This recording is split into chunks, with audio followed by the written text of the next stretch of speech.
Ugh.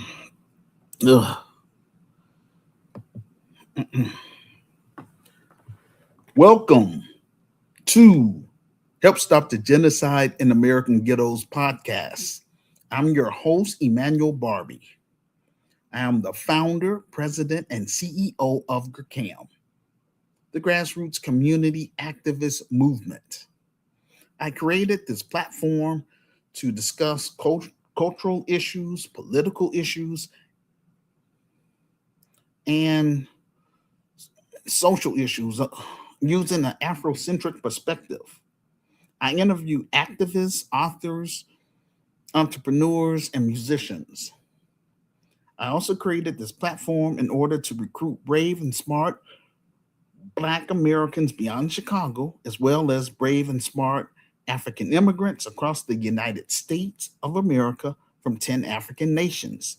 They are South Africa, Kenya, Ethiopia, Tanzania, Uganda, Angola, Liberia, Ivory Coast, Ghana, and Nigeria.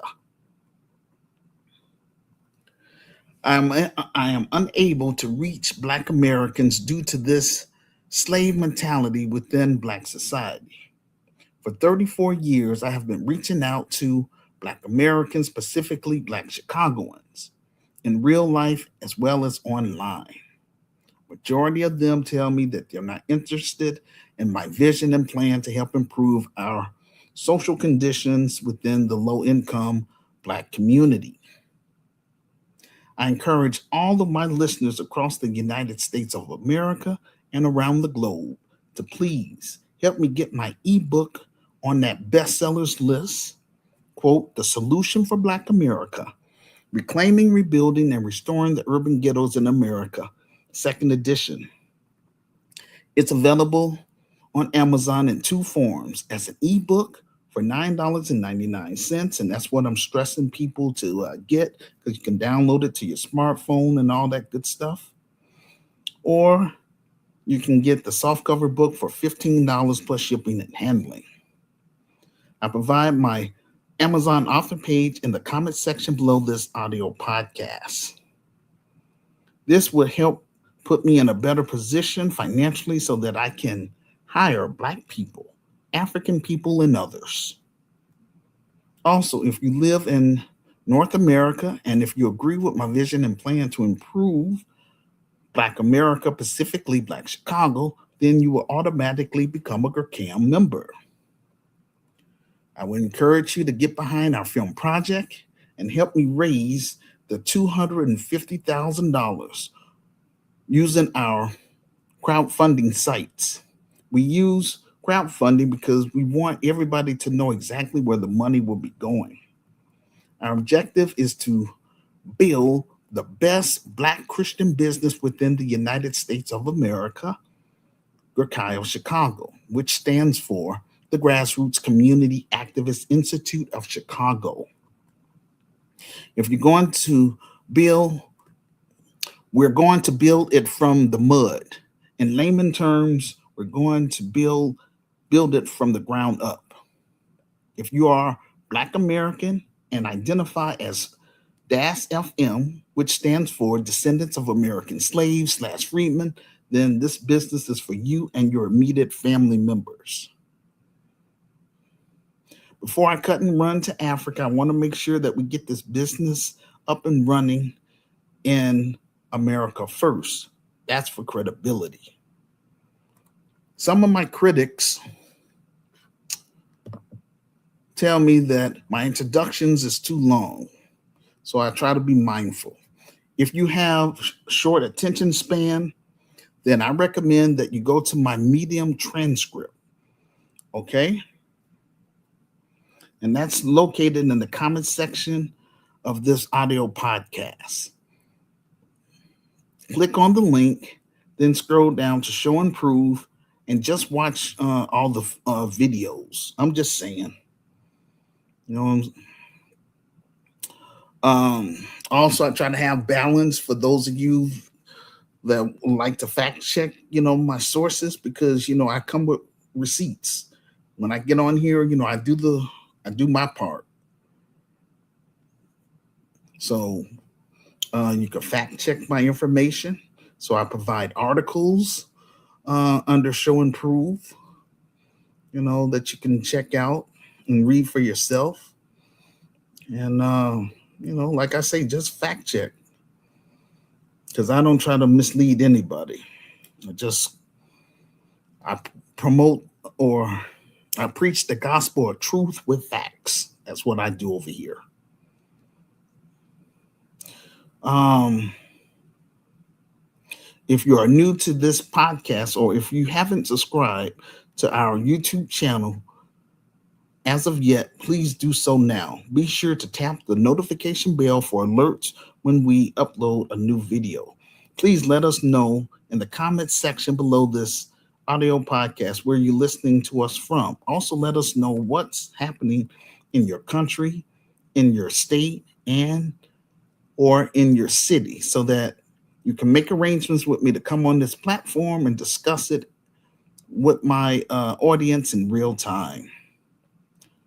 We are a global community and we want to keep our listeners informed about what's going on with Black people and African people in the diaspora as well as on the African continent. I would like to I would like for us to grow this platform to 500,000 strong. As well as, again, I'm encouraging my listeners to, follow me again on my Medium page because that's where I post all my speeches, you know.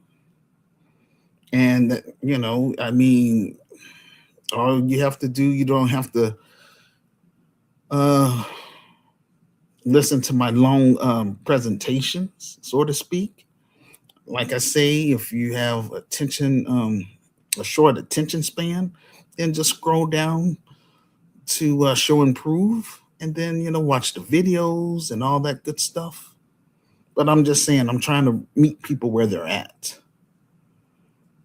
So, but again, I would like to encourage those of you that's listening, and for us to get this platform to grow to 500,000 strong, and also for us to get our film project fully funded and made so that way we can use the proceeds from the film to purchase property in Chicago, Illinois, within the Black community and become an economic base within the Black community.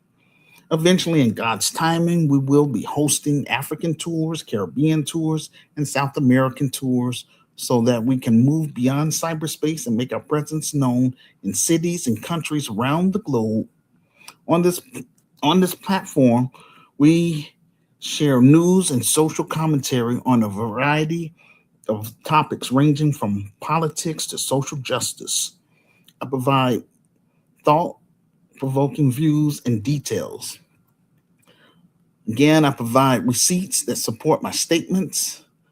I notice some of the biggest YouTubers use some of our talking points, but hey, it is what it is. I give authentic commentary that speaks to my passion for shining a light on truth and exposing lies and liars alike. I have a zero tolerance for foolishness and disrespect on this platform. We're about building and healing. That's what we're going to do in the real business once we get it up and running. And again, we ain't with all that drama. I'm going to run my business the way I run my home, drama free. That's how we're going to get down. On this platform, we are more than just talk. We will put boots on the ground and do what we can to help improve the social conditions of our people who want more out of life and want to become a GERCAM member. I'm not here for entertainment. When I get on this microphone, I'm here to recruit. You know what I'm saying? That's all I'm about. I'm giving notice to everyone on my Facebook page, on my Instagram page, my TikTok page, my LinkedIn page, and my X page. If you don't care about solving Black issues or solving African issues, then please delete me off your friends list and go about your business. That's real. Disclaimer: this content is for educational and informational purposes only. It is based on public available reports and verified media sources. We fully comply with YouTube's community guidelines. We do not promote violence, hate, or misinformation in any form. This platform is available in two forms: audio as well as a written text, in order for us to reach our audience. Help Stop the Genocide in American Ghettos podcast is our Black media component. I would like to encourage my listeners to subscribe again to my Medium page. There you can follow along with this presentation or any of the presentations that I do. I provide my Medium transcript in the comment section below this audio podcast. That's where you can find my Medium page. If you are a Black artist or African artist, such as an author, comedian, poet, musician, or entrepreneur, then make arrangements with me to come on this platform so that way you can promote your books, your business, your music, your jokes. And if you have a small ministry, then you are more than welcome to share a 30-minute sermon with my listeners from the global community. After the show, I offer incentives to my guest speakers by teaching them how to create their own podcast, YouTube channel, and get it monetized, as well as assist them with creating a free Wix website. I am available, um, I would say Thursday, July 16th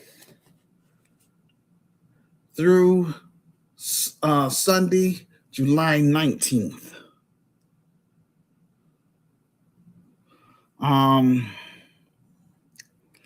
Then Monday, July 20th through Friday, July 24th. July 25th, that's where we're hosting our virtual interactive conference. So I will be occupied that day. Also available Sunday, July 26th through Thursday, July 30th. All between 2 p.m. to 9 p.m. American Central Time. So, for example, I'm still looking for people to be on my panel, at least 5 people. So I'm encouraging you all to come forth. And then, I will send you the information about, the protocol about being on the panel and all that good stuff. So if you're interested, you would have to, for example, those of you that's on Facebook, just send me a message to my inbox. Same thing with all the other social media sites I'm on. Send me your email address, and we'll take it from there. I'll talk with you through email. We'll try to network and all that stuff. But definitely, if you're serious about coming on the panel, that would be very much appreciative. We will appreciate that big time. Again, I can't do all this stuff myself. Again, and that's why I want us to interact with each other. And like I say, hey, once I'm start making money and all that stuff, I'm willing to hire those of you to help me build this business, help me run this business, and so I can turn the business over to you and for you to be able to manage it. And I want to be able to bring the business over to the African continent. I do not want to come to Africa empty-handed. I want to bring, I would say, economic tangibles in the form of job creation for GRCAM members. I'm going to look out for GRCAM members first and foremost, because after all, this business is for them. That's why it's membership based, because I'm tired of reaching out to trying to help, quote unquote, my own Black people. And if Black people, or let's say Black Americans, can't reach them all, a lot of them just Americanize, bottom line. They have developed a narcissist attitude and also have taken on the colonizers' ways. So it is what it is. But again, this is my calling. I didn't know it was going to take 34 years. I've been doing my best. I have my revised book out there. I don't sell dope, I sell knowledge. I'm a law abiding citizen, but I don't take BS from anybody. You ain't going to sit up here and run game with me and all that kind of stuff.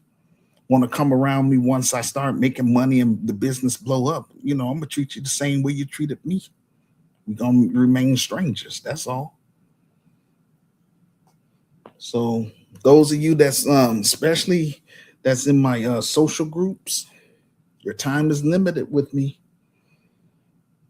Once this business is up and running and stuff like that, I'm not going to be online like I am. I'm going to actually be in the business and actually out in the field. Definitely want to bring this business over to the African continent, work with African families that want more out of life. And you're all going to see how all of this stuff that I'm talking about is going to tie in with my vision for Africa. It's very important. Those of you that's listening to me right now, I mean, work with me. Work with me while I'm alive. Don't wait until I'm dead. You know what I'm saying? I don't want to be doing this another 34 years. I ain't on here playing games. Not at all. So I want my advisory board or a resource team to have an associate's degree or above. I want Black attorneys, African attorneys, investors, financial planners, marketers, Black entrepreneurs, African entrepreneurs, social entrepreneurs, and philanthropists. It doesn't matter how bad I would like to get this Christian business up and running. Without financial support from the Black grassroots and the global African family, then I am unable to do my God-given assignment. Yeah, that's just what it is. But at least, hey, God is my witness. At least I'm trying. You know what I'm saying? It's all documented. That's how come I do this platform. I'm documenting what I'm trying to do, trying to move the ball, to get the ball rolling. This is where a lot of people are at online, trying to make my presence known here, trying to connect with like-minded people. Those that ain't about Jack, I ain't gonna fool with you. It is what it is. I encourage Black content creators and African content creators who have a large following. Please allow me to come on your platform so that way I can speak with your audience about my revised book and my film project. After all, my Christian business is for Black millennials and Generation Z. Those of you between 18 to, I would say, 36 years old, this business is for you. But I need you to help me build the thing. I got the idea. I wrote the vision and made it plain. And I run across so many of I would say Black Americans that's so paranoid. I mean, yes, there's a lot of scammers out here, but everybody's not a scammer. All I'm selling is a doggone book. My God. So, yeah. So I have the book and I have my virtual store. I did that in order to generate capital so we can move this thing to the next level together. And I want to encourage people to become GERCAM members because this business is for them. It's for you and your, I would say your children. I don't have kids because this world don't deserve my seed. But that's another story. I'm not going to go into all of that. I'm trying to stay focused. I don't want the brand and vision to die in America. I want to push this vision to the Black world. This is my contribution to Africa's rising. And that's all I'm trying to do. This year, we are determined to get this film project fully funded and made so that way we can get our story on the big screen in order to reach the Black world and let them know who we are and what we're trying to do for Black Americans who identify as DAS FM, descendants of American slaves slash freedmen, who are trapped in American ghettos, starting here in the city of Chicago. But hey, I'm only doing it in Chicago only. No other city because doggone it, I don't want to waste any more time. Once we get it up and running here, I'm turning the business over and I'm bringing the business over, expanding it to the African continent, calling on my brothers and sisters in Kenya because I'm feeling, I wanted to go to South Africa, but they're going through the most right now and or acting the most, and it's just horrible. Uh, so I say, all right, no problem. But still, I got to get it popping here in Chicago first before I even come to Africa. You know what I'm saying? That's why I'm reaching out to the African immigrants from 10 African nations. I'm also reaching out to the global African family. Help get my revised book on that. Help get my ebook on that bestsellers list. Again, that's going to help speed up the process. So that way I can hire people. Black people, African people, and others. Upcoming events. Please mark your calendar for Saturday, July 25th, 2026. We're hosting our monthly virtual interactive conference. I encourage 5 people from my Facebook page or Instagram page, LinkedIn page, TikTok page, or from my X page to come forth and be on my panel so that way we can discuss our monthly theme. It will be Africa and Caribbean nations created a 19-point framework for reparations, where YouTube Live, when Saturday, July 25th, 2026, time 2 p.m. American Central Time, 3 p.m. Canadian Time, 8 p.m. West African Time, 9 p.m. South African Time, 10 p.m. East African Time, and 8 p.m. UK Time. Again, if interested, then please send me a message to my Facebook inbox along with your email address so that way I can email you specific instructions about being on the panel. Now, if you are unable to participate on our monthly virtual interactive conference, no problem. Then please listen to the replay. Leave a public comment about the topic in the comment section. And most of all, please share my I would say my YouTube link with your friends on all social media sites that you are on. This will help get the ball rolling. And again, if you don't know how to use StreamYard, then like I say, make arrangements with me. I already went over when I'm available. So, pick out a good time for you. And let's make that happen. Title of this presentation: White Nationalists Sending a Message on the 4th of July. Second topic: UK PM wants reparations from former colonies. Third topic: Asian businesses are closing. The wealth transfer has begun. Our first topic: White nationalists sending a message on the 4th of July. Today, we're talking about what happened in Washington, D.C. on July 4th and why it matters to the global African family.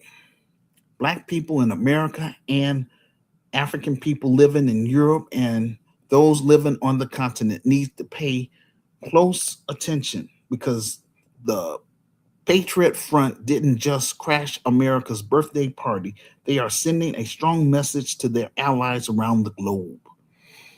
As I mentioned many times before, Black America has only two choices: either embrace annihilation or embrace my vision and plan and become a Gurkhan member if you want to survive in America. This moment is not just limited to America's future, but also about the future of Western nations. I want to talk about this topic on the 4th of July, but I felt that the Walmart parking lot shooting and what happened to Nolan Wells was more of a priority. During the 4th of July weekend, as Americans celebrated 250 years of independence, hundreds of members of a white nationalist hate group called Patriot Front marched through the streets of Washington, D.C., just blocks from the U.S. Capitol, carrying Confederate flags, American flags, and wearing neo Nazi symbols in broad daylight. They wanted to send a message across television screens, social media, and around the world. On the day that America was supposed to be celebrating 250 years of freedom, it wasn't the parades or celebration. It was those white nationalists, 400,000 members of this white supremacist group marched through um, Washington, D.C. neighborhoods wearing face masks, navy blue shirts, and carrying American and Confederate flags. As you will see in the video clips, they moved in tight formation wearing matching navy shirts and pants, with their face covered, carrying flags and shields. Um, Washington, D.C. canceled its 4th of July parade this year due to extreme heat. The city was supposed to showcase its own version of patriotism. The stage sat empty, so the hate group Patriot Front decided to fill the stage instead. Notice they did not need a permit or a city budget.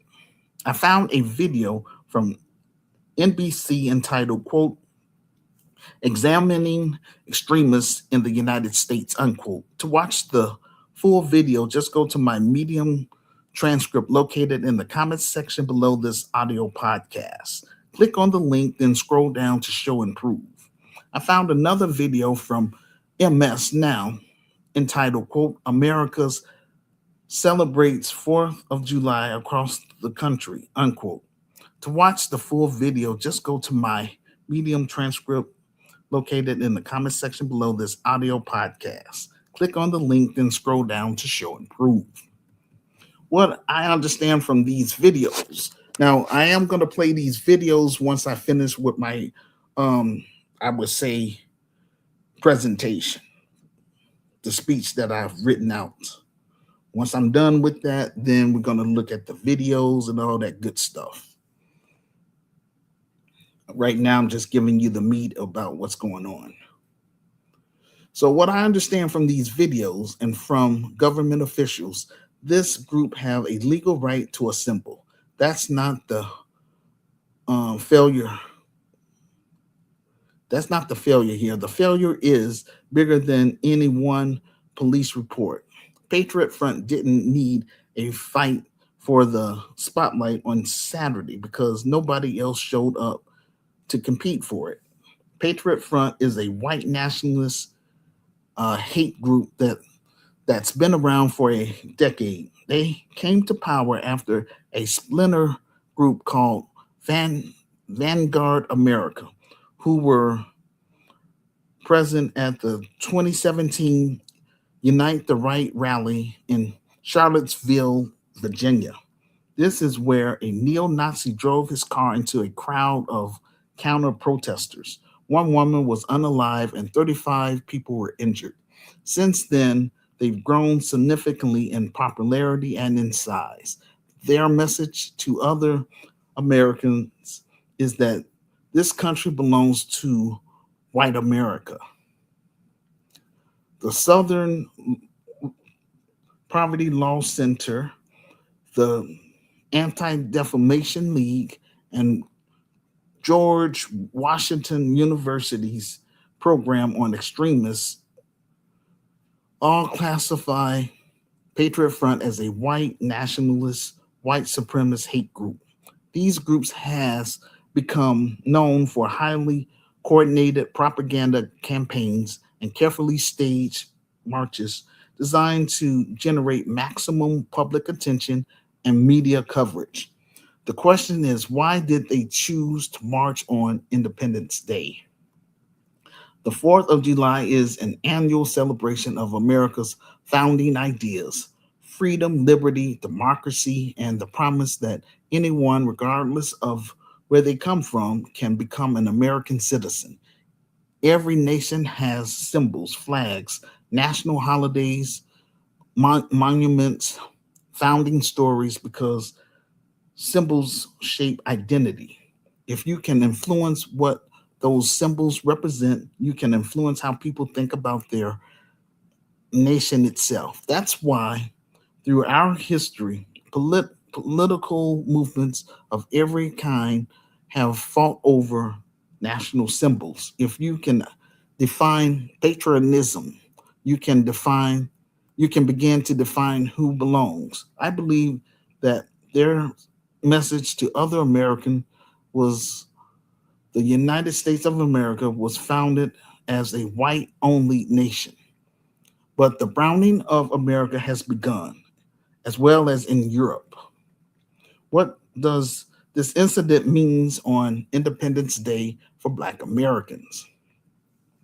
In 1852, our great ancestor Frederick Douglass delivered what's now known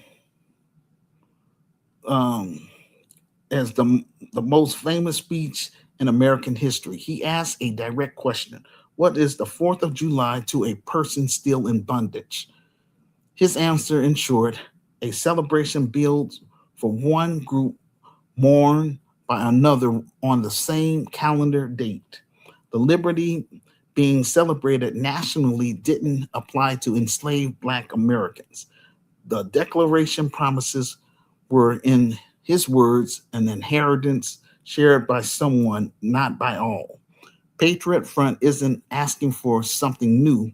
Their own website says the goal is a hard reset, a return to the traditions of their forefathers. They're not subscribing a future America. They're describing a past one. So when this group marched under red, white, and blue, demanding a return to founding era traditions, this story isn't only about America. It's about a political shift that is happening across the globe. Global white supremacy is coming to an end, ladies and gentlemen. Over the past decade, questions of national identity have moved from the po- political fringes to the center of public debate. These conversations are shaping elections, driving policies, toppling governments, and fueling the rise of national nationalist movements across Europe, North America, and even in South Africa. Who belongs and who gets to define a nation? America has been one of the most influential political, economic, and cultural forces in the lives of Black people, African people, and others around the globe. For millions across Africa and the Caribbean, America has represented opportunity, a place to build businesses and to pursue careers. The victories of the civil rights movement inspired anti colonial movements across Africa and the Caribbean. America's political climate influenced immigration policies, student visas, business investments, foreign aid, and international trade. Many Africans and Afro Caribbeans have looked to America as the primary center for political and economic power. The African diaspora is becoming more globally connected than ever before, which means our future cannot depend on the politics of any one country. I would like to encourage CACAM members worldwide to work with me in building our own Black institutions, develop local, national, and international partnerships across the United States of America, Africa, the Caribbean, and South America so that our collective future is never determined by political shifts in just one nation. When the global African family is connected, it becomes far more resistant than when it is divided by region. Descendants of American slaves slash freemen has confronted moments of deep division in this country for centuries. For example, from slavery, Jim Crow segregation, convict leasing, redlining, perhaps the worst plan that the white supremacist financial elite has done to destroy the black family was the crack epidemic. The crack epidemic was a major crisis in the 1980s. My family was affected, even myself, by this evil plan to target low income Black Americans through ethnic cleansing of urban areas. Ethnic cleansing is the systematic force removal of an ethnic, racial, or religious group from a specific area to create an upscale neighborhood. It's also known as urban gentrification. Um, Perpetrators use violence, intimidations, and legal means to force displacement along with the destruction of homes, places of worship in order to erase the target group's physical presence. After the gains of the civil rights era, the white supremacist financial elites decided to divide Black Americans based upon social class. They allowed our Black upper class and Black middle class to integrate into the white suburbs. As I mentioned in my revised book, this made our inner cities vulnerable. Then they flooded our inner cities across the United States of America with drugs, guns, and liquor stores, which I call the perfect genocide, physical genocide and political genocide. Black people uh, that used crack, um, which is a cheap form of cocaine, it caused quick, intense highs and severe addiction. The crisis hit poor inner city black neighborhoods the hardest. It led to more crime and violence. The government answered with strict drug laws and harsh prison sentence, which created mass incarceration. America is going through profound demographics, economic, and cultural change. Globalization connect the world in ways that previous generation never imagined. Economic inequalities left millions feeling left behind. Technology helped accelerated cultural change faster than institution could adopt. For many people, these changes have created new opportunities, but for others, they have created uncertainty. Back in the day, people argued about taxes, healthcare, and foreign policy. We have to look beyond the march itself and examine the conditions that make those ideas resonate with some people. America wants to hold on to her superpower status, but China is becoming the world's new superpower. For example, since the rise of Mali, Burkina Faso, and Niger alliance and the removal of France from their former colonies, the French economy is collapsing. Now the French people are focusing around immigration, national identity, and foreign and French sovereignty. Look at Germany, where alternative for Germany has surged in national and regional election by arguing that Germany must reclaim control of its borders and redefine what it means to be German. Look at Italy. Georgia Meloni came to power, promising tougher immigration policies and a renewed emphasis on national identity. In Northern Ireland, they are pushing anti immigration protests, harming and unaliving Black Africans and Muslims.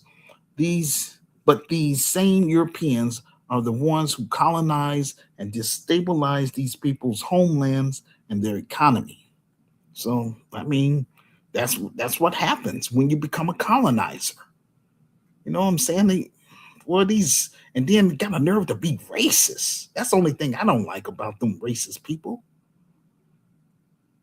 Look at what's happening in South Africa. I encourage Black South Africans to elect Julius Malema for president because he was fighting for land redistribution without compensation. The white supremacist financial elites occupy 80% of the land. They are the ones who control the economic power. Black South Africans re-elected the ANC, who have been in power for 30 years, and the former colonizers' political party, Democratic Alliance, came in second place. The EFF came in fourth place, and now South Africa is fighting against other African black black African migrants and demanding that they go back to their homeland, while claiming that the Boers and Afrikaners are part of them. And that's what makes us different from the Black South Africans. Black Americans don't view the white supremacist financial elites as part of, if they're part of us. We don't see that. Those are our historical enemies, you know.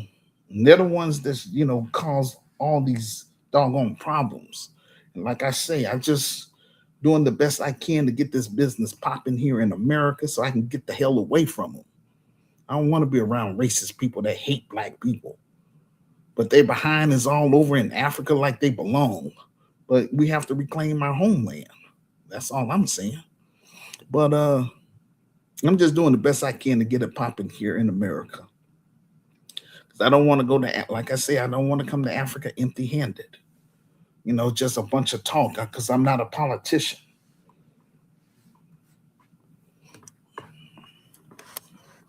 All right. So this is why South Africa is losing support from the rest of the continent. The only reason Africa is poor is because Africa is allowing these Europeans to continue taking your resources. You already have an example from Mali, Burkina Faso, and Niger about how to take back your land and resources from these former colonizers. The European Union wants all of your minerals, diamonds, gold, oil, etc. Again, before I cut and run to Africa, I need African immigrants in America and the global African family to help me with two things. First, help me get my ebook on that bestsellers list so that will put me in a better position financially to hire black people and African people and others. You know, um, that's one thing. And then get behind this film project, you know. And if you stay here in America, North America, and like I say, if you agree with my vision and plan, and if you're able to travel to Chicago, like I say, let's make that happen. In my revised book, I have my business email in there so we could talk directly. Because again, I wrote that book to recruit people too. That's the whole purpose of me writing that book. I'm not talking in code, I'm speaking in plain English. This is everything that's written in that book. We're going to carry that out to the fullest. That's why I say if anybody disagree with my vision and plan, my advice to you is just to delete me off your friends list. Do not come to no events with my name on it, and do not change your mind because I ain't changing mine. And those that rejected my vision and plan for the past 34 years will not be part of my business. My business is membership based. And this is how I get down. I'll show you better than I can tell you. But I want to enjoy life, and I want my members to enjoy life, and I want to make sure that all of my members succeed in this business. But again, like, yeah, those that's, that want to stay in America, you want to stay in a burning house, that's on you. God give us free will. Like I say, the only reason it's taking so long is because, that slave mentality. That's why I'm reaching out to African immigrants and the global African family, trying to do something productive, build something positive that can be passed down to our next generation, instead of sitting up here begging a white man for a job and all that garbage. My goodness, boy. It is what it is, but let me uh, focus on this presentation. Again, this is why I created this platform, in order to recruit brave and smart, like minded Black Americans beyond Chicago, brave and smart, like minded African immigrants across the United States of America. I'm not ashamed to ask for help. I want help with those that's going to help me build this business and help me run this business. That's who I want help from. Pull our resources together. But you're going to have to pass, our criminal background check. You're going to have to attend our mandatory orientation. And I want everybody's thumbprint to be placed in our database. That way we can weed out those who would try to undermine us, and send a message to these con artists that if I find out that we have a con artist, we're going to have protocol in place to expose them. Once we find out who they are, we're going to place their name, photo ID, and address on our Judas list for everybody to see, and they will be barred for life. This is how I get down.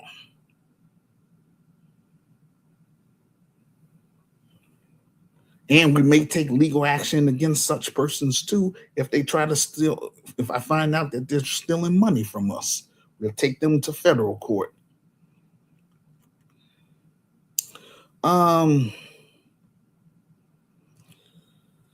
Okay, so America has fumbled the bag, meaning fumbled the bag is a slang for messing up or missing out on a valuable opportunity involving money.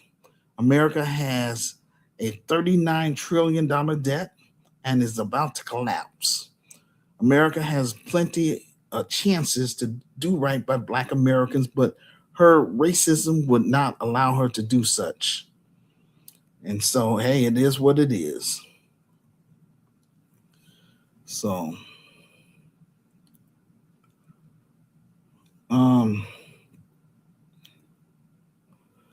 let's see. So yeah, my plan for my vision for Africa is that we want to replicate once we get it popping here, we want to replicate the business. Like I say, the 10 African nations that I mentioned, we want to set up chapters there.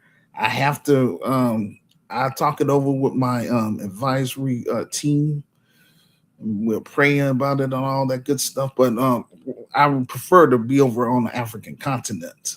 And I talk it over with people that's on the continent and find out, are we going to use, are we still going to deal with South Africa or what? I mean, my goodness, man, they're looking at the former colonizers as part of them. They that doggone messed up. That's horrible, for real. My goodness. But just don't let that happen in any more African nations. That's all those people trying to do. Come there and take over, shoot. Then they want to act like, they all better than us and all that garbage. And then got a nerve to be racist towards us. That's the part I don't understand. You want to be around your funky ass? You know what I'm saying? It's just a straight up turn off. You hate my racial group, but then you're behind is all. It's not that they just want the resources; they want to be around us. Shoot, they have plenty of centuries, over there in South Africa. My goodness, man. All I'm saying is just we have to reclaim our continent. Don't let these Europeans get any more land or anything else. And if they're not going to pay reparations, no problem. Just don't do business with them. That's it. Round up their people. Say, hey, look, go back to your homeland. If they don't want to go back, put they behind in jail. Because we didn't ask them to come to our continent. They imposed themselves. You have to keep that in mind. And acting all arrogant and stuff. Shoot. Ain't gonna act like that up in my business. I know that. But shit, I don't have much support from my own. 34 years been reaching out to black Chicagoans and they taking me for joke. But I'm just trying to be obedient. This is what my creator placed in my heart and mind, and he's the one that wanted me to do this. I mean, I'm like, all right, I'll do it, you know. I just wish speed up the process and make it happen. Doggone it. But let me go ahead. Bear with me, ladies and gentlemen. Uh Again, I'm only responsible for GRCAM members and their immediate family members.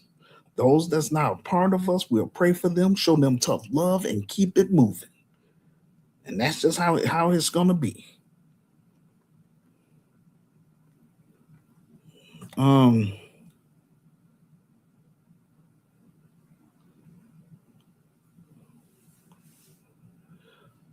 um it will matter for the millions of people around the world who continue to look to the United States as a global leader, a partner, and a symbol of democratic possibilities.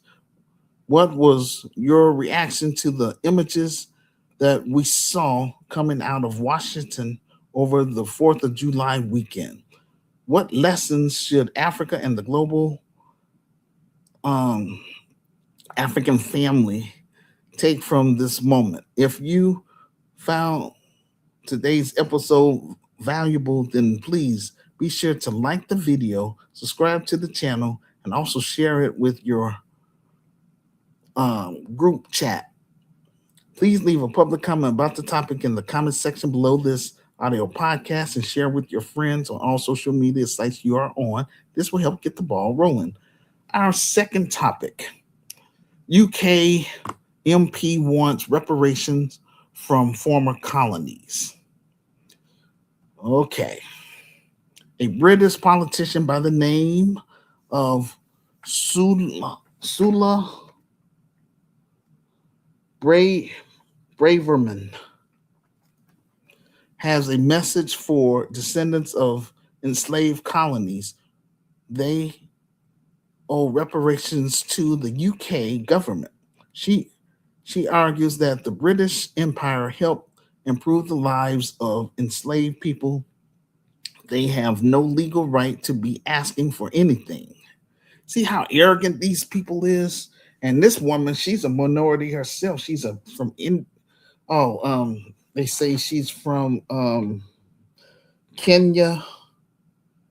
Well, her parents is from Kenya and Mauritius. That's somewhere in Africa too.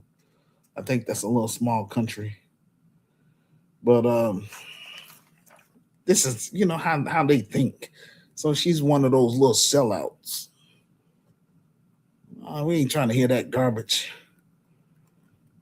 Um, but anyway, um,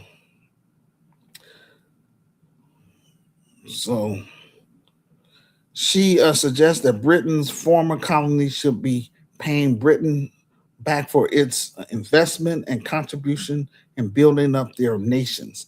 This is a shift in the reparations debate, which is known as bait and switch. Bait and switch is a deceptive sale practice where a merchant advertise an appealing low price product or service to lure in customers. That's the bait. Once the customer arrives, the merchant claims the advertisement item is unavailable, def- deflective, defective, or inferior and pressure them to buy a more expensive or higher margin alternative instead. That's the switch. The term originated from retail marketers and is legally considered a form of consumer fraud and false advertising in many jurisdictions. For years, the counter argument was slavery was wrong, but it happened too long ago. But now it's becoming something entirely different. These white supremacist financial elites is saying Britain deserves gratitude, and that is a profound shift because the debate is no longer simply about whether Britain owes reparation. It's becoming a battle over the legacy of the British Empire. Was the empire fundamentally a system of oppression and extraction, or was it a force that ultimately left its colonies better off? How we answer that question will shape how future generations understand one of the most consequential chapters in modern history. In this episode, we're breaking down exactly what she said, why Barbados Prime Minister um, let's see, Mia Moley responded the way she did, and what I believe this entire exchange reveals about where the reparation movement goes from here. I believe that Britain may have just revealed its most important counter argument to the reparation conversation.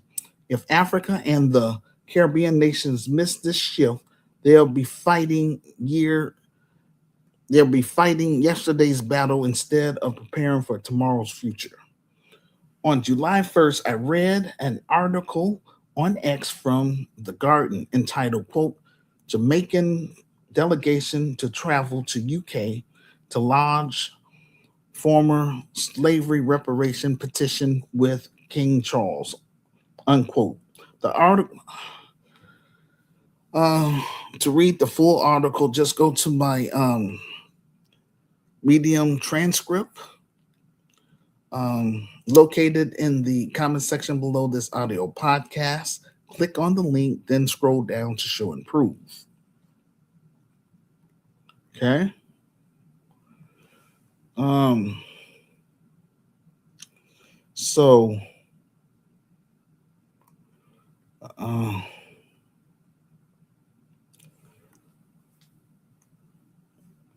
so it is getting harder and harder for British institutions to maintain their favorite tactic of simply ignoring calls for repair. The article caught the attention of former British Homeland Security um, um, Sula Braverman. She said, quote, the British Empire did so much good for the world. Of course, slavery was a warrant, but to expect the British people of the 21st century to pay for action that took place in the 18th century has no basis in law, unquote. We heard that argument before. It's the familiar position that slavery was wrong, but today's generation shouldn't have to pay for it. Her statement that reparation has no basis in law, that's not a legal fact. It's a political opinion. And it's important that we call that out. She wrote, quote, if the government is seriously entertaining reparation, then former colonies should pay Britain back for the con- considerable investment and contribution that this country made, which led the foundation of many flourishing democracies today, unquote. That's not just a rejection of reparation, it's a complete reversal of the conversation.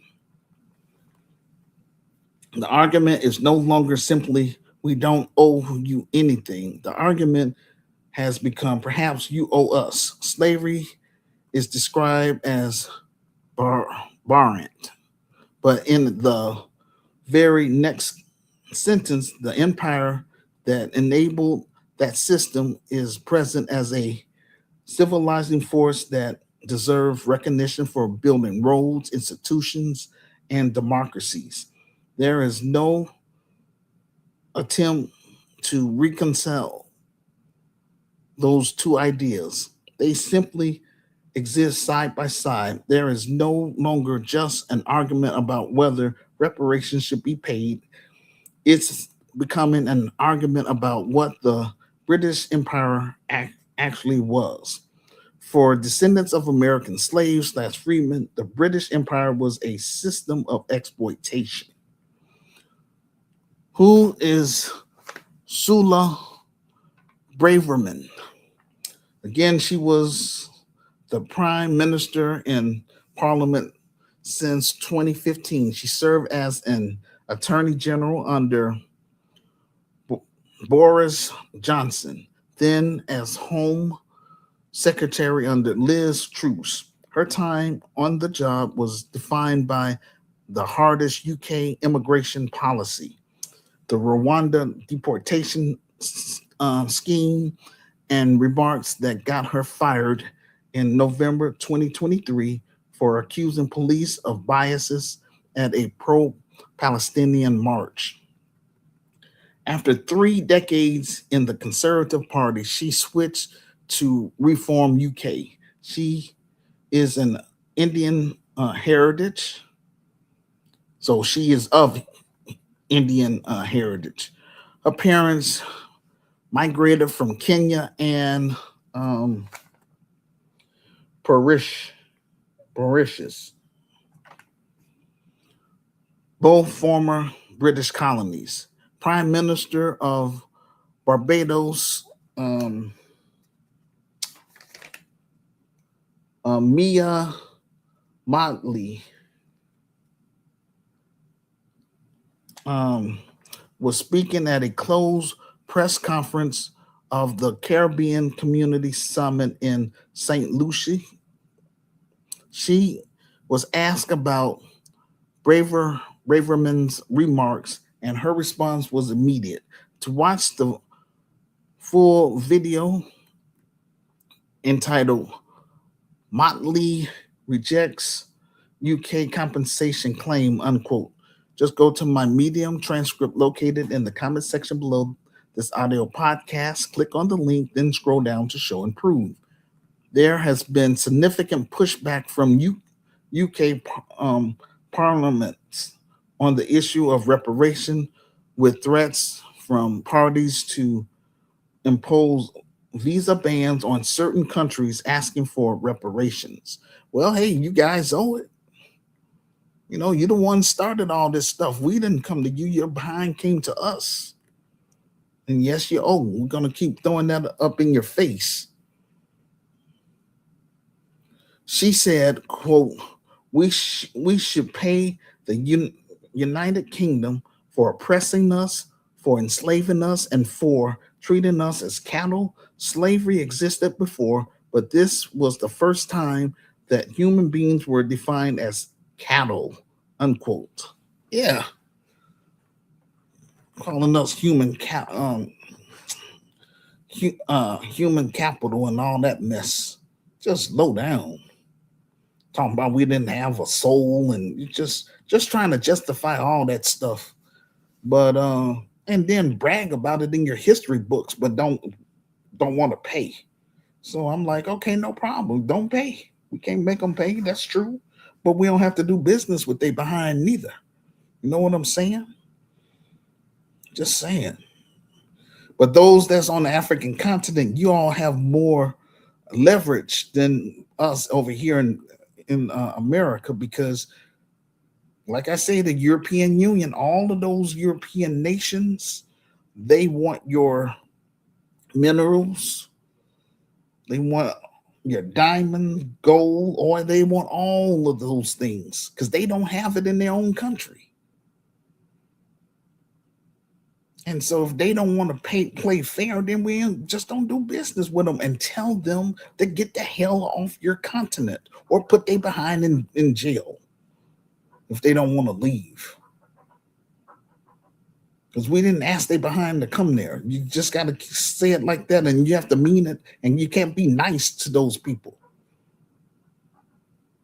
Because all they know is only thing they understand is fighting wars and stuff. Just horrible. And then got a nerve to be racist. My goodness. Then she brought up the 1661 slave codes of Barbados, which predates the code which the French have just repealed.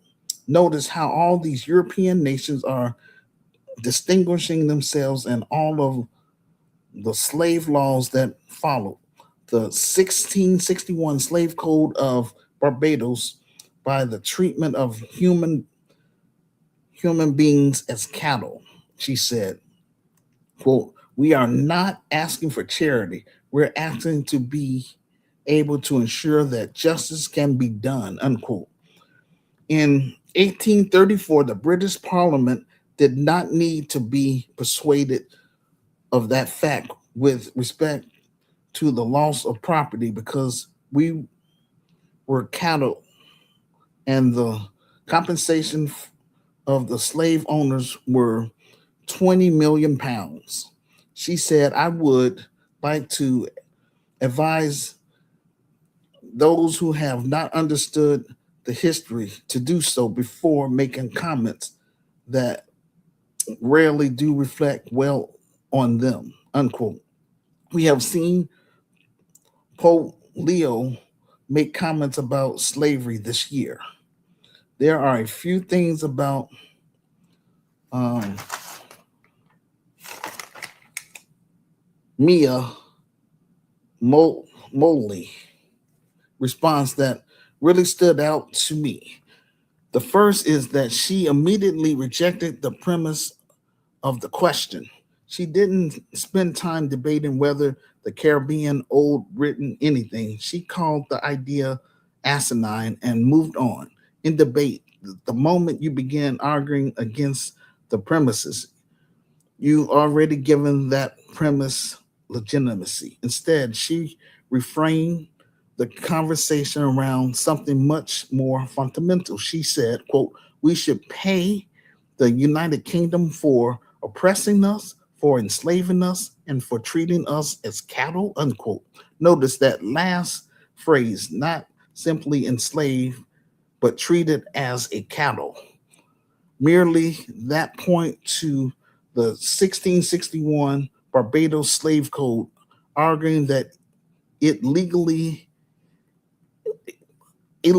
reduced African people to property or cattle, settling a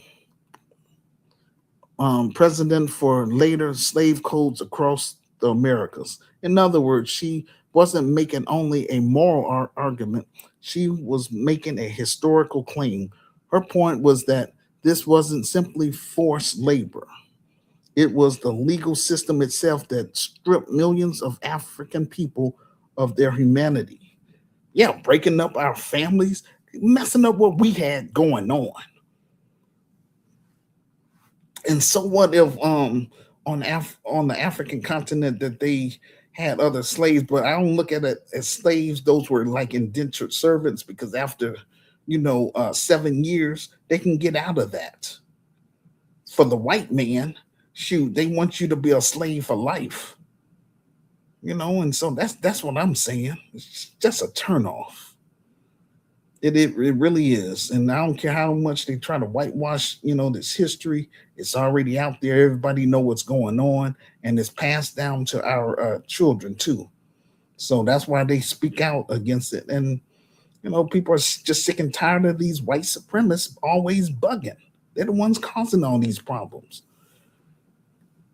I digress. This is an important distinction because it goes directly to the heart of the reparations movement. This isn't simply about acknowledging that slavery happened, it's about acknowledging the systems that were deliberately created to make slavery legal, profitable, and enduring. She said, quote, "We are not asking for charity. We're asking to ensure that justice can be done." Critics often frame reparation as foreign aid or financial handout or perhaps an attempt to make today's taxpayers feel guilty for the actions of their ancestors. When Britain abolished slavery in 1834, it compensated the slave owners, not the enslaved people. The British government borrowed 20 million pounds to compensate plantation owners for the loss of what the law considered their property. The slaves themselves received nothing. Same thing here in America, too. In many cases, were forced into a period of unpaid apprenticeship before gaining full freedom. Britain already accepted the principle of compensation. She reminded everyone that this is no longer just a Caribbean issue. She pointed to the reparations conference that just took place at the United Nations and that reparations are now part of a legitimate global conversation. In other words, this movement is growing. It is becoming more international. The question is no longer whether reparations should be discussed. The question now is whose version of history will shape that discussion. I believe that we're entering a new phase of the reparations debate. For years, the dominant response was relatively straightforward. Slavery was terrible. Colon, Colonialism was wrong, but it happened centuries ago, and today's generation cannot be held legally responsible. That was the argument. The argument was primarily about time.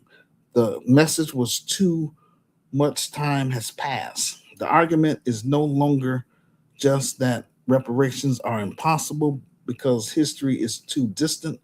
The statute of limitation has elapsed. The argument is slowly becoming something much more ambitious is that the British Empire ultimately left its colonies better off than it found them.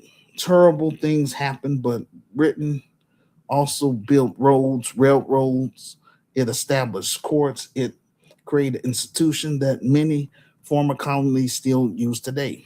The debate is quite shifting from whether Britain owes compensation to whether Britain deserves credit, which is bait and switch. And those are two complete different conversations because if you can convince enough people that the overall balance sheets of empire was positive, the balance sheets then the moral foundation for reparations becomes much weaker. And that's why I don't think that Braverman's comments should simply be dismissed as political provocation. Rather, intentional or not, they reflect a broader effort to redefine the legacy of empire. If the conversation becomes nothing more than roads versus slavery, railroads versus exploitations, institution versus human suffering, then we've already reduced one of its one of history's most consequential systems to an accounting exercise, which would be a big mistake. The British Empire built roads, but why were those roads built? They built railroads, but where did those railroads lead? They established courts, but whose interests were those courts originally designed to protect? Britain introduced systems of government, but whose were those systems initially created to govern and for whose benefit? These are the questions that often get left out of the conversation because colonial infrastructure didn't emerge in a vacuum. It was built specifically to support a colonial empire. Look at the map of rail, railways across colonial Africa. They didn't connect African communities to one another. They connected mines to ports. They connected plantations to shipping terminals. They connected areas of resource extraction to the coast where raw material could be loaded into ships and headed to Britain. The purpose wasn't to develop Africa's economy, the purpose was to integrate Africa's resources into Britain's economy. The infrastructure wasn't designed to develop Africa's economy, it was designed to facilitate the, the extraction of Africa's labor, Africa's land, and Africa's resource for the benefit of the British economy. We're watching the politics of reparation enter a completely new phase.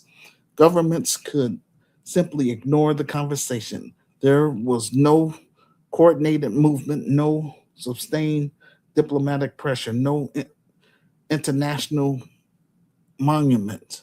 The Caribbean has become more organized through the Caribbean Community, CARICOM. African countries are becoming more engaged. Last month, leaders from Africa and the Caribbean community had a major reparation conference where a new repar- reparations manifesto was launched. We are going to discuss that on Saturday, July 25th, during our monthly virtual interactive conference. The theme: Africa and Caribbean nations created a 19-point framework for reparations, coming from the global strategic framework for reparatory justice. Slavery has now been declared a crime, the gravest crime against humanity at the United Nations. Jamaica has now announced that its intent to formally petition King Charles for reparations later this year. In other words, this is no longer one country making one demand. This is becoming a coordinated diplomatic movement. And whatever a political movement gains momentum, the resistance to that movement usually evolves as well. As the movement for reparation becomes more organized, the arguments against reparation are becoming more organized as well.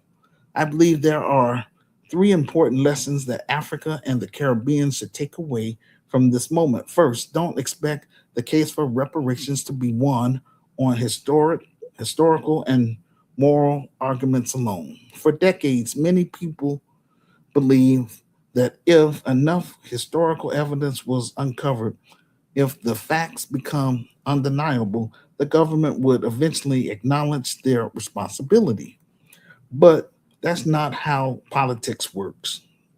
That's definitely not how this is going to work either. Governments don't make decisions histor- his, based on history alone. Secondly, government makes decisions based on political incentives, public opinion, economic interests, and legal risk. If the reparation movement is going to achieve meaningful redress, it cannot remain solely a conversation. It has to become a political and legal conversation because politics and law are what ultimately determines the outcome. Africa and the Caribbean have to continue speaking with one voice. We're seeking, we're seeing CARICOM, Ghana, African states, and the African Union. All of them are engaged. We're seeing scholars, legal experts, and civil society organizations working together across continents. I believe that this is the most important lesson. The pursuit of reparatory justice cannot depend on what Britain, France, or any other colonial powers choose to do. Our greatest challenge, just listen to me, global black family. Our greatest challenge is to build a Kyle Chicago, to help improve our economic systems that create prosperity regardless of whether reparation comes or not. Through the business, We want to do local, state, national, and international trade between Black America, Africa, and the Caribbean, as well as Brazil, by investing in each other's business, partnership, sharing technology, research, and capital. We have to build economic, strong economics, strong Black institutions, build our own supply chains that connect our businesses directly instead of routing everything through former colonial businesses. Continue pursuing every legitimate diplomatic and legal avenue available, but at the same time build the future for our children, whether reparation come in our lifetime or not. What we're witnessing isn't simply a disagreement over the past, it's a struggle over how the past should shape our future and how we do business with white people. How can, or Europeans, how, or Americans, how can African nations move forward without confronting the systems that helped created all these social inequalities that we still see today? What do you all make of the British PM comments? And what did you think of Prime Minister um, Maya Motley response? Do you believe reparations are ultimately about financial compensation or are they about something much bigger? Please leave a public comment about the topic in the comment section below this audio podcast and share with your friends on all social media sites you are on. This will help get the ball rolling. Our third topic, Asian Asian business are closing. The wealth transfer has begun. All right, just bear with me, ladies and gentlemen. I got to catch my breath. Just a moment.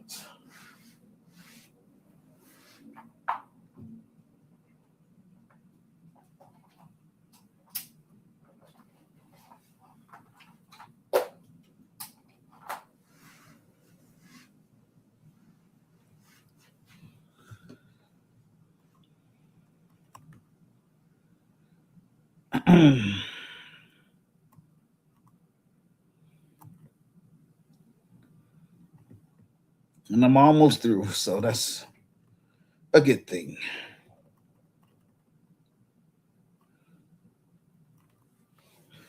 I must admit that I did not think that the wealth transfer would still be in effect because nowadays Black people would only protest for a few weeks, but I'm glad to see that our people are getting better and more on code with each other. I came across a few TikTok videos about people on the ground reporting on how a lot of these Asian businesses are going out of businesses because Black people have decided to take the wealth out of their hands and putting it back into the Black community. One of these TikTok videos is entitled, quote, Banding Asian Business in the Black Community, unquote. Another TikTok video is entitled, quote, Asian beauty supply store where the owner was racist to me is going out of business, unquote. To watch the full TikTok video, just go to my Medium transcript located in the comment section below this audio podcast. Click on the link, then scroll down to show and prove. Here's here's the thing. It's been decades of disrespect. This is more than about Rick Chow, ladies and gentlemen. And this wealth transfer has spread nationwide. This generation is not used to Black Americans reacting this way. They're used to us being mad, having a little temper tantrum, and then returning back to their beauty supply stores, nail salons, and restaurants in a, in a week or in a week or two. Their whole economy has been based on us. They're dependent on the black dollar. And again, if your whole economy is based on us, why would you be stupid enough to piss off your customer base? I'm just saying. For example, my audience is black people, Afro Caribbean people, and African people. Um, so that's my audience. Since Asian businesses are closing, try to buy those businesses out or at least from them and replace those Asian business with black businesses within the black community. Um, that would make it a real wealth transfer. The goal should not be to let the Asian business fall down. Instead, it should be to replace Asian business with black businesses. When black businesses open up, we have to patronize them. This is what we're going to teach our members and students once we get my revised book on that, or once we get my ebook on that bestsellers list, and also getting this film project fully funded and made. Just showing Asian people a lesson doesn't really benefit the black community. The Grassroots Community Activist Institute of Chicago will enter the grocery store industry, the healthcare industry, and the housing industry and place our business in both the low income black community and the middle class black community. We will form an alliance with the African immigrant community in Chicago and surrounding suburbs. Gakayo Chicago will hire black people, African people, and others from the community. That's how we will circle our money in the black community from 6 hours to about 2 or 3 weeks, give or take.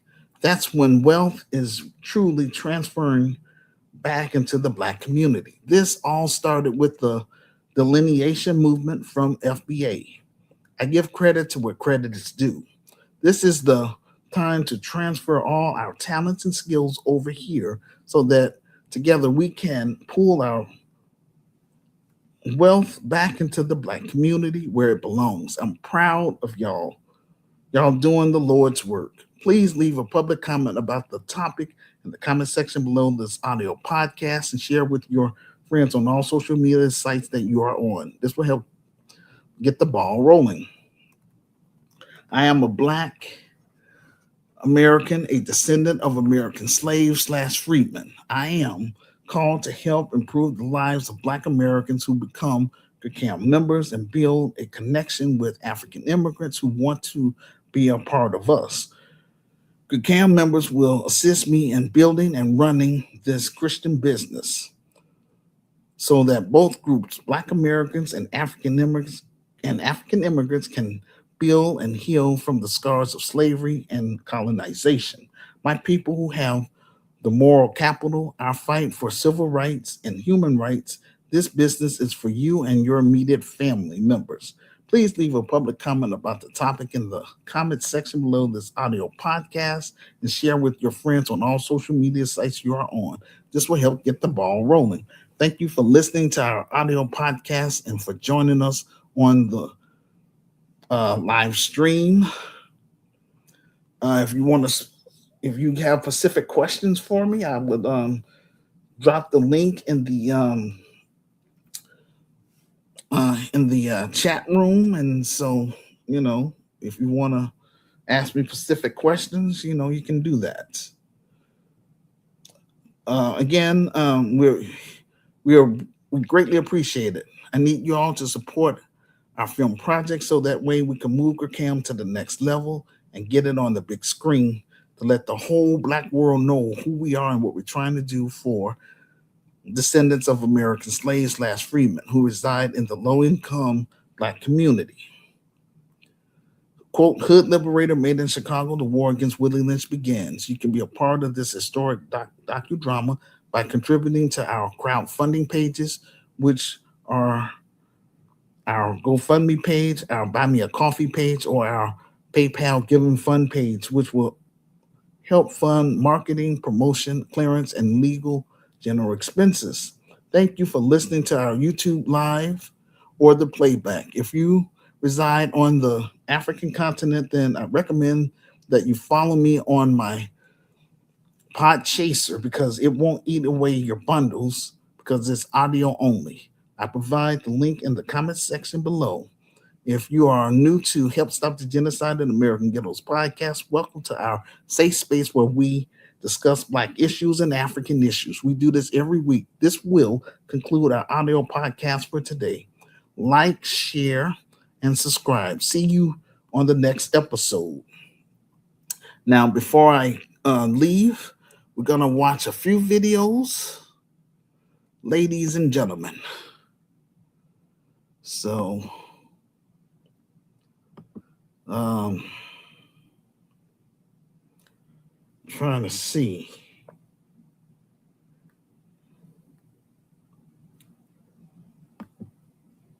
Okay.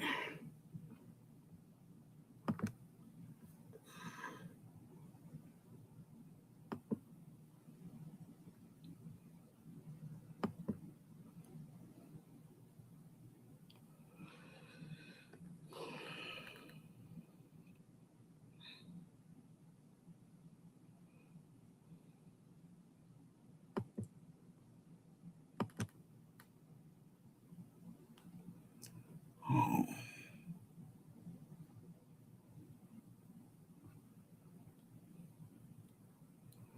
Okay, not that one. I don't want that one.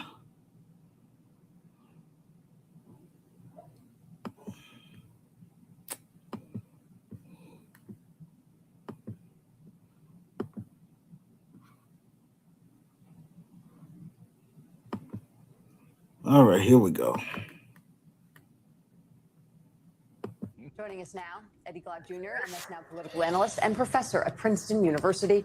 He's also the author of the new book, America USA, How Race Shadows the Nation's Anniversaries.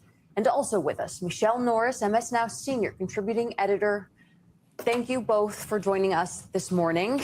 I hope you are not nursing too bad of a July 4th hangover. But Eddie, I want to start with you and ask you about why you think that a part of our society is so comfortable in this moment in time in explicitly showing the double consciousness of our American history that you so often talk about. First of all, it's great to begin the morning with each of you. I think it's important to acknowledge that Donald Trump's administration, Donald Trump's political presence over the last 10 years has given a permission structure for the ugly underbelly of America to become more explicit. It used to be the case, I think part of the post-consensus of the mid-20th century freedom movements was that kind of explicit racism was moved to the margins of American politics. You could engage in racial dog whistles, but you couldn't be explicitly racist. Just think about how David Duke kind of brought how he was treated and eventually marginalized. Think about Pat Buchanan and the way in which he was embraced and then eventually marginalized. But now that sort of rhetoric, those dog whistles, no one engages in dog whistles anymore. It's just kind of foghorns. So I think there has been a permission structure to allow a certain segment of the country to declare that America must remain a white republic. And they're doing it in the midst of woke scare, in the midst of communism and the like. So here we are, just dealing with the legacy of the country in full view in this moment, in its 250th year. You know, Michelle, speaking of the ugly underbelly of the country, this legacy of our nation, I want to put up a startling set of pictures. Let's put it up. There's the Black women on the metro here in Washington, surrounded by those folks from the Patriot Front, and then on the left is that classic photo of Elizabeth Eckford surrounded by fellow students at Little Rock Central High School. She is one of the Little Rock Nine. The parallels here, the symmetry here is startling, Michelle. That photo is probably Pulitzer worthy. It's a little early to start talking about that, but you know that photo is one instance of a woman on a bus surrounded by people who are wearing masks, who are about to march in Washington carrying Confederate flags. But I see that photo and I see America's workplaces. I see America's school systems. I mean, those men are wearing masks, but they go and they surround women like her in their workplaces. They will go back to a place where they can take off their mask, and then they will be working someplace where their noxious ideas, will be put in place in hiring decisions, in decisions about who gets a mortgage and who doesn't. However, when I look at them marching, trying to project power, I don't see power, I see fear. I see the projection of fear. I see people who are afraid of a future that has already arrived. They are afraid of an America that is multicultural. They are worried about a multicultural democracy. They are worried about losing power. They want to create an America where white people and white men are dominant. And, America has to then decide, do we want to hold on to our superpower status? Do we want to be prominent in the world, or do we want to be a supremacist nation? Because, if we do not produce enough college-educated white men to drive our GDP. When you go to the doctor, who is serving you? When you go to the hospital, who is serving you? When you look at our economy, who is holding it up with their hands and their shoulders and their intellect and their hard work? That is the America that will keep moving us forward. And the people who are fighting for this supremacist idea, these supremacist ideas, are willing to sacrifice all of that for the sake of their own power structure and this need to feel like they are above someone else. They are willing to put America in a lower position globally in order to continue to elevate themselves.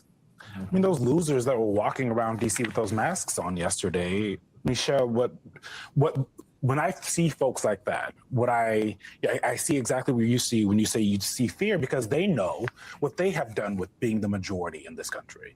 And so their concern is that we, black women, brown women, the black and brown folks who at some point will inherit the majority of this country, will do the same thing to them that they have done to us.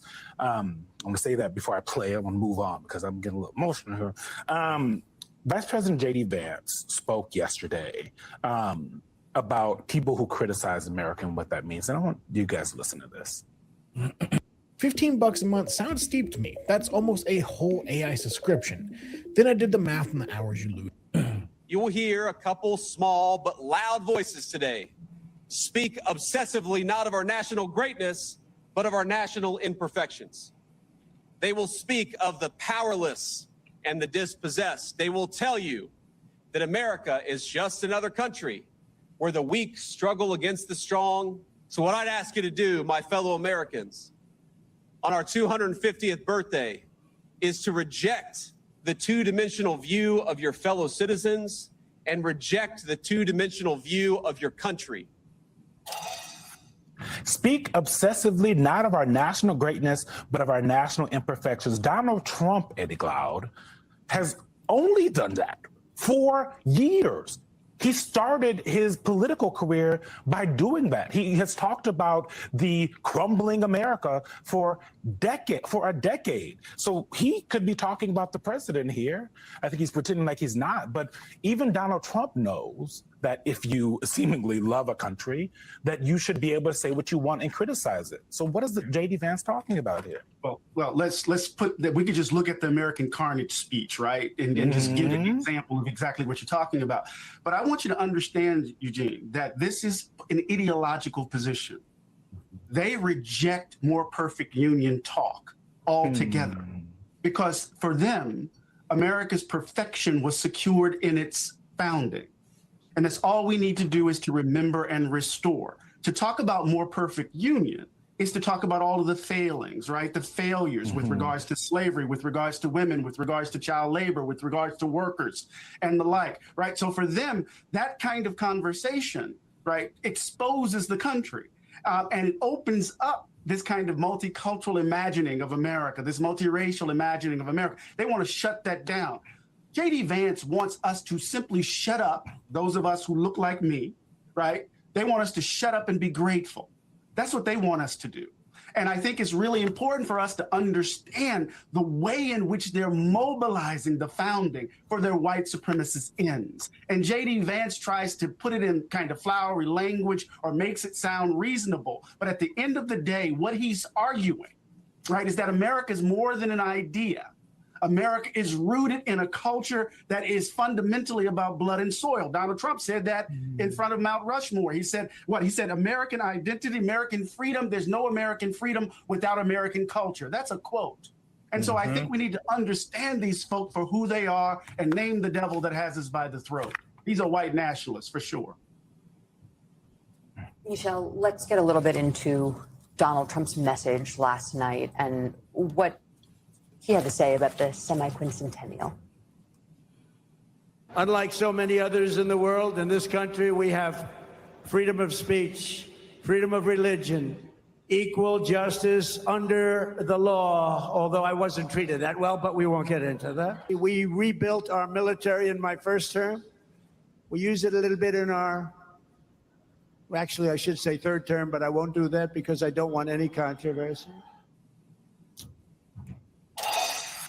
When I was rewatching the speech this morning, I'm sorry to say I was not able to stay awake last night to watch it in real time, despite the fireworks' best efforts to keep me awake.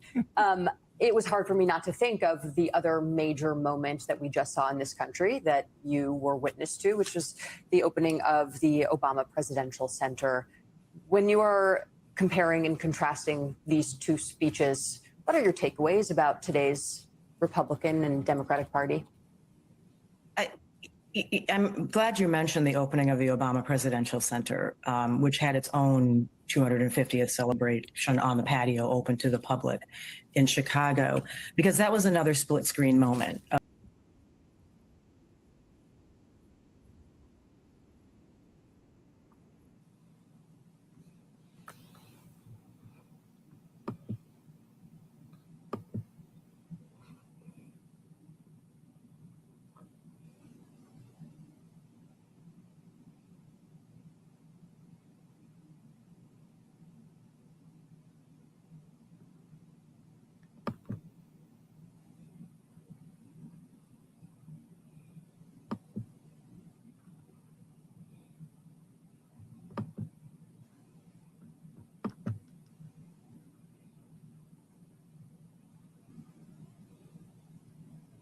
And they want to be compensated. They took it for free, but they want to be compensated. They had no passports and visas when they came, but they want to be compensated. I'm not sure that you, thank you very much for the question. I'm not sure that you want me to reply to things that really are asinine. And certainly the notion that we should pay the United Kingdom for oppressing us, for enslaving us, and for treating us as chattel. And that is the difference. Slavery existed before, but this was the first time that human beings were defined as chattel. And I've been very clear all along that the 1661 Slave Code of Barbados, which predated the Code Noir, which the French have just repealed less than 2 months ago, all distinguished themselves, and all of the slave laws that followed the 1661 Slave Code of Barbados, by the treatment of human beings as chattel. We are not asking for charity. We're asking to be able to ensure that justice can be done. In 1834, the British Parliament did not need to be persuaded of that fact with respect to the loss of property because we were chattel and the compensation of the slave owners of £20 million. I would like to advise that those who have not yet read sufficient to understand the history do so before making comments that really do not reflect well on them. With respect to the movement This is a global movement now. We just came from Accra in Ghana. And as you know, the United Nations passed the resolution that Ghana brought in March of this year. We have seen Pope Leo make comments in this year of our Lord. We have seen President Macron recognize that the conversation for reparations, just as His Majesty King Charles, when he was Prince Charles at the opening of the Commonwealth Heads of Government meeting in Rwanda, stated clearly that reparations was a conversation whose time had come. I have no doubt that there are British parliamentarians who want to distract people from the domestic politics of the United Kingdom at this point in time. But the Caribbean should not be used as a prop in those circumstances. Thank you. Yes, that is how it is. There's no shortage of arrogant people in Europe who are still believing that Africa is the empire of slaves. The former UK minister came out and saying the former colonies of Britain have to pay compensation to UK for developing their former colonies. What development she's talking about? Enslaving Africa, colonizing Africa, destroying our culture, destroying our resources, stealing our resources. Those are developments, dividing people. Those are developments that we have to pay. They still seeing us as mad people. How can you say those who were enslaved have to pay reparation? There's this machine. It can undo the apocalypse. You don't know what's out there. Only one way to find out. I can't stay in this universe! I'm bald! Your balcony problems usually start before the truck even arrives. Late. Wrong. Instead, those who enslaved us, who destroyed our culture, who stolen our resources, who destroyed our culture, who divided our families to pay us.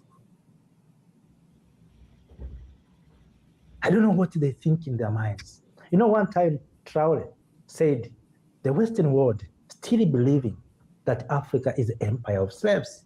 That's how they believe. Maybe they are being taught in school like that. I don't know. Let me take you to what Traore one time said. That are raging. They create them for their own interest.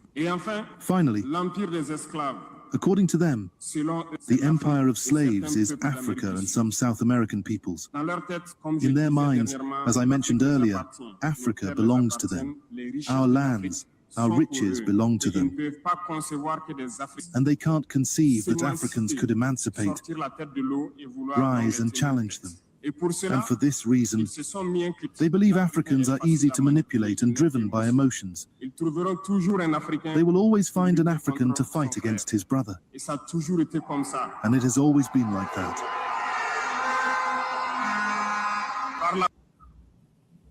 Yes, that is Traore saying that Western powers still believing that Africa is the empire of slaves. And I can agree with Traore, because if you try to ask why our resources, when we want to sell our gold, when we want to sell our oil, when we want to sell our diamond, there's someone somewhere hanging set a price for us. They set a price for our gold. They are telling us you have to sell your gold into dollar or into euro. It means they are still controlling us. They are still believing that we are the empire of slaves. You know, and I want to share also what a professor one time said about white South Africans when black South Africans tried to demand sharing of the land. You know what the white South Africans said? They said that they need compensation. Otherwise, in 1948, the Europeans in that country, the Boers and the British, took the view that Africans were children of a lesser God, that we were only fit to be hewers of wood and drawers of water. That is how they held until 1994. But as I speak today now, 80% of the land in South Africa is still in the hands of the whites. And they want to be compensated. They took it for free, but they want to be compensated. They had no passports and visas when they came, but they want to be compensated. They are saying the same thing in Zimbabwe. They want to be compensated. They want to be compensated in Namibia. They want to be compensated. And that's how white people believe in. That they came to Africa, they find the land, they have developed the land. What development of the land they are talking about? They want to be compensated for developing the land. You came to my home, you find my garden, you watering my garden, and you want to take my garden by saying you have contributed. And when fruits are coming out, you are taking my fruits. When I want to control my garden, you are saying you want to be compensated because you have developed. What development are you talking about? What UK development contributed to their former colonies? Torturing our ancestors, kidnapping our people, destroying our culture, dividing our people, enslaving Africa, colonizing Africa. Those are developments. You know, I wonder why these people, they have courage and energy to speak like that. Why they don't fear anything to speak like that. You know, it's because they know very well that they have destroyed us, they have divided us. They know that we Africans, we cannot speak with one voice. They know very well that they have destroyed Africa into the position where Africans, we can't speak with one voice. They have succeeded to divide the continent, countries into political parties, parties that will not come together, parties that will not sit on a single table, parties that will not defend their nations. They have instilled puppets who are learning government on behalf of them. That's why they are still believing that we are under their control. I know some of our leaders who are cowards. They will pay reparation to their former colonies because they will threaten even to sanction us that we colonized you. You have to pay us for colonization, for colonizing you, for enslaving you. We wiped your ancestors. You have to pay to us. That's how they're behaving. That's how they're behaving. And this is because Africans, we are divided. They have that power to speak like that because they know that nothing we can do. We are divided. We are not speaking one voice.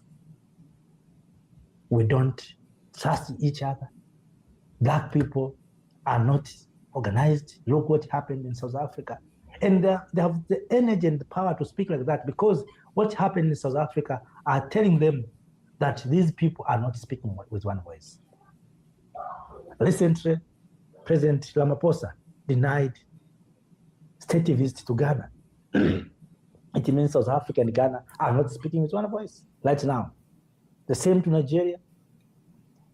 Look, Burkina and Cote d'Ivoire. Cote d'Ivoire is being used to destabilize Sahel through Burkina Faso. They know very well that we have instilled puppets who are working on behalf of them.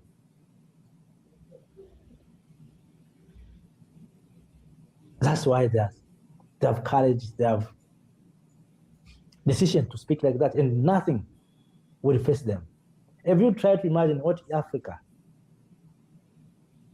or Africans have to say like that, the consequences you will hear from noisemakers. When South Africa said they want to take back the land, you remember the noise. And still the noise is being loud.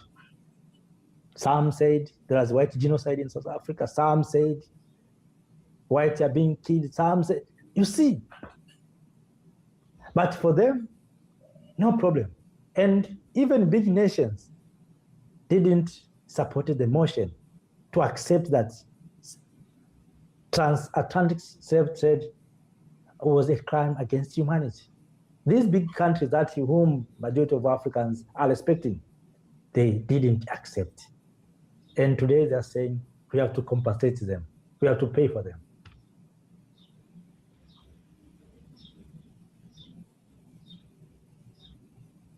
How these people are so arrogant. They don't have even a shame to speak like that. But that's how they are. That's how they are. That's how they see Africa. That we have to pay. So it means they have the right to take even our minerals. So when you see these people taking our minerals, they feel and they believe that they have the right to take our minerals because they are still believing we don't have capacity to develop our minerals. Raising Cane's is celebrating National Chicken Finger Day. Check yeah. What if I told you that the moment your book is published, there could be a giant billboard featuring you and your book in Times Square? And in addition, a video trailer that tells your book's story, a paid advertising campaign. We don't have purpose to use our minerals. And that's why they are stealing our minerals. They're taking our artifacts. They're taking our resources. Sometimes for free. They're not paying taxes. Are those who are saying we have taken this amount of gold? Even we Africans, we don't know the amount of gold that are going out. Can we give statistics that maybe last year the continent of Africa exported maybe several tons, exact number, maybe 15 tons or 12 tons of gold out of the continent? We don't know. But who are giving statistics? It's Western power. So it means they're controlling us. Wake up, Africa. That's how the world is looking at us. And we are saying we want a permanent seat at the UN Security Council. Do you think these people give us a permanent seat at the UN Security Council with veto power to be like them? Why they're saying we have to pay reparation for being enslaved? Would they accept Africa to have a permanent seat at the UN Security Council with veto power? And they said this one time, these people will not accept giving us a permanent seat at the UN Security Council with the veto power because these organizations were made for them, not for others. That's why they excluded Africa. Africa was there even before them, but they excluded Africa. They're saying Africa was not free. So we are free right now for more than 80 years. We are free. What happened? Nothing. Have they tried? What they're doing right now is politics, playing games. You know, we will support you to join UN Security Council. You know, you are supposed. They are just pretending, but in real sense, they are not committed to what they're saying. And don't trust these people. We have witnessed when people said we want this, in the other side they're doing something else. They're speaking in different things here, and they're doing different things in the other side. That's how they are. We have to learn to what we see, not to what we hear, from what we see. Fellow Africans, our only salvation is for us to come together, to unite and to speak in one voice. That's the only salvation for us. And if they contributed positive, why they didn't include Africa into the formation of United Nations in 1840s? If it's true, they contributed positive. Why Britain Wood institutions excluded Africa if they contributed positive? These people are so arrogant and they don't want to pay reparations. That's the reality. They don't want to accept the injustice they committed, the crime they committed to Africans. So they don't want to be responsible for the destruction of this continent. So they are trying to find the way to escape. This is a hypocrisy of the highest order. How can you say slaves have to pay their masters for being slaves? How is it possible? How is it possible? Till today, they are still hosting the remains of our ancestors. They have skulls, they have bones, they have artifacts from Africa. So they want to be compensated. Shame on them. And that's why one time I said, these people will not give Africa the permanent seat at the UN Security Council with the veto power. You know why? Because they're still believing that Africa is under their control. And they know, because we are so divided, we can't do anything. We can't hold them accountable. We are not organized. They have instilled puppets in this continent. They know that we will not speak with one voice because they are puppets. They are people who they control. So they know very well that nothing we can do to them. That's why they have courage and power to speak what they are speaking. But we young people, we can say, enough is enough. Let us cut ties with these people who are disrespecting us. We have witnessed in Burkina, in Mali, in Niger, cutting ties with France for France disrespecting those countries. Even other countries, we need to cut ties with UK. They cannot treat us like that. You know, UK don't respect Africa. It's our leaders who went to UK and loaded into buses like school kids. And today, they want to be compensated. Look how ashamed they are.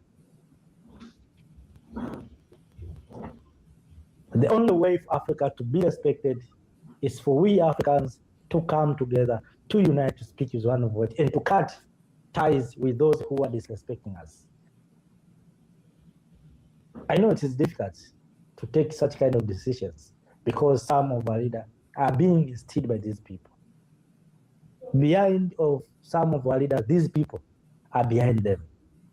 And that's why they have power to come and say, I feel so empty inside. My life has no meaning. Thanks to Bamboo HR, there are no darns, dang it, or... We have to pay to them. And I know some of our leaders will accept. We have leaders who are so cowards, who will pay to them. We witnessed one time when the cathedral, I think so, of France catch fire and burnt. I remember one of the chief and one of the leaders in Africa contributed to rebuild and to repair the cathedral in France. Try to imagine, he contributed millions of people, millions of money to repair the cathedral. Why? Because France is their master.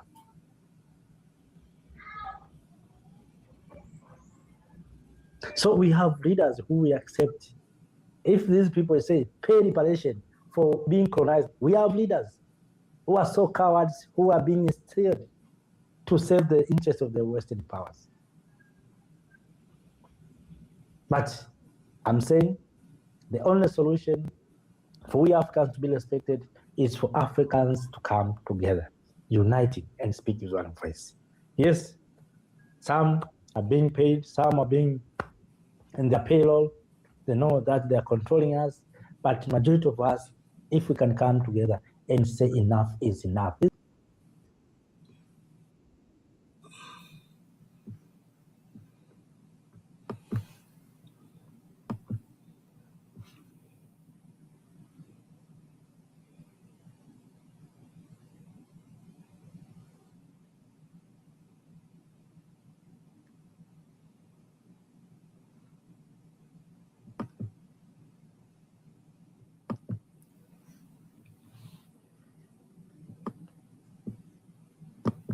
Imagine waking up in your own house, walking out into your own backyard, looking at a fruit tree you've been nurturing for years, and suddenly receiving a formal stamp letter from an international bureaucrat sitting thousands of miles away across the ocean.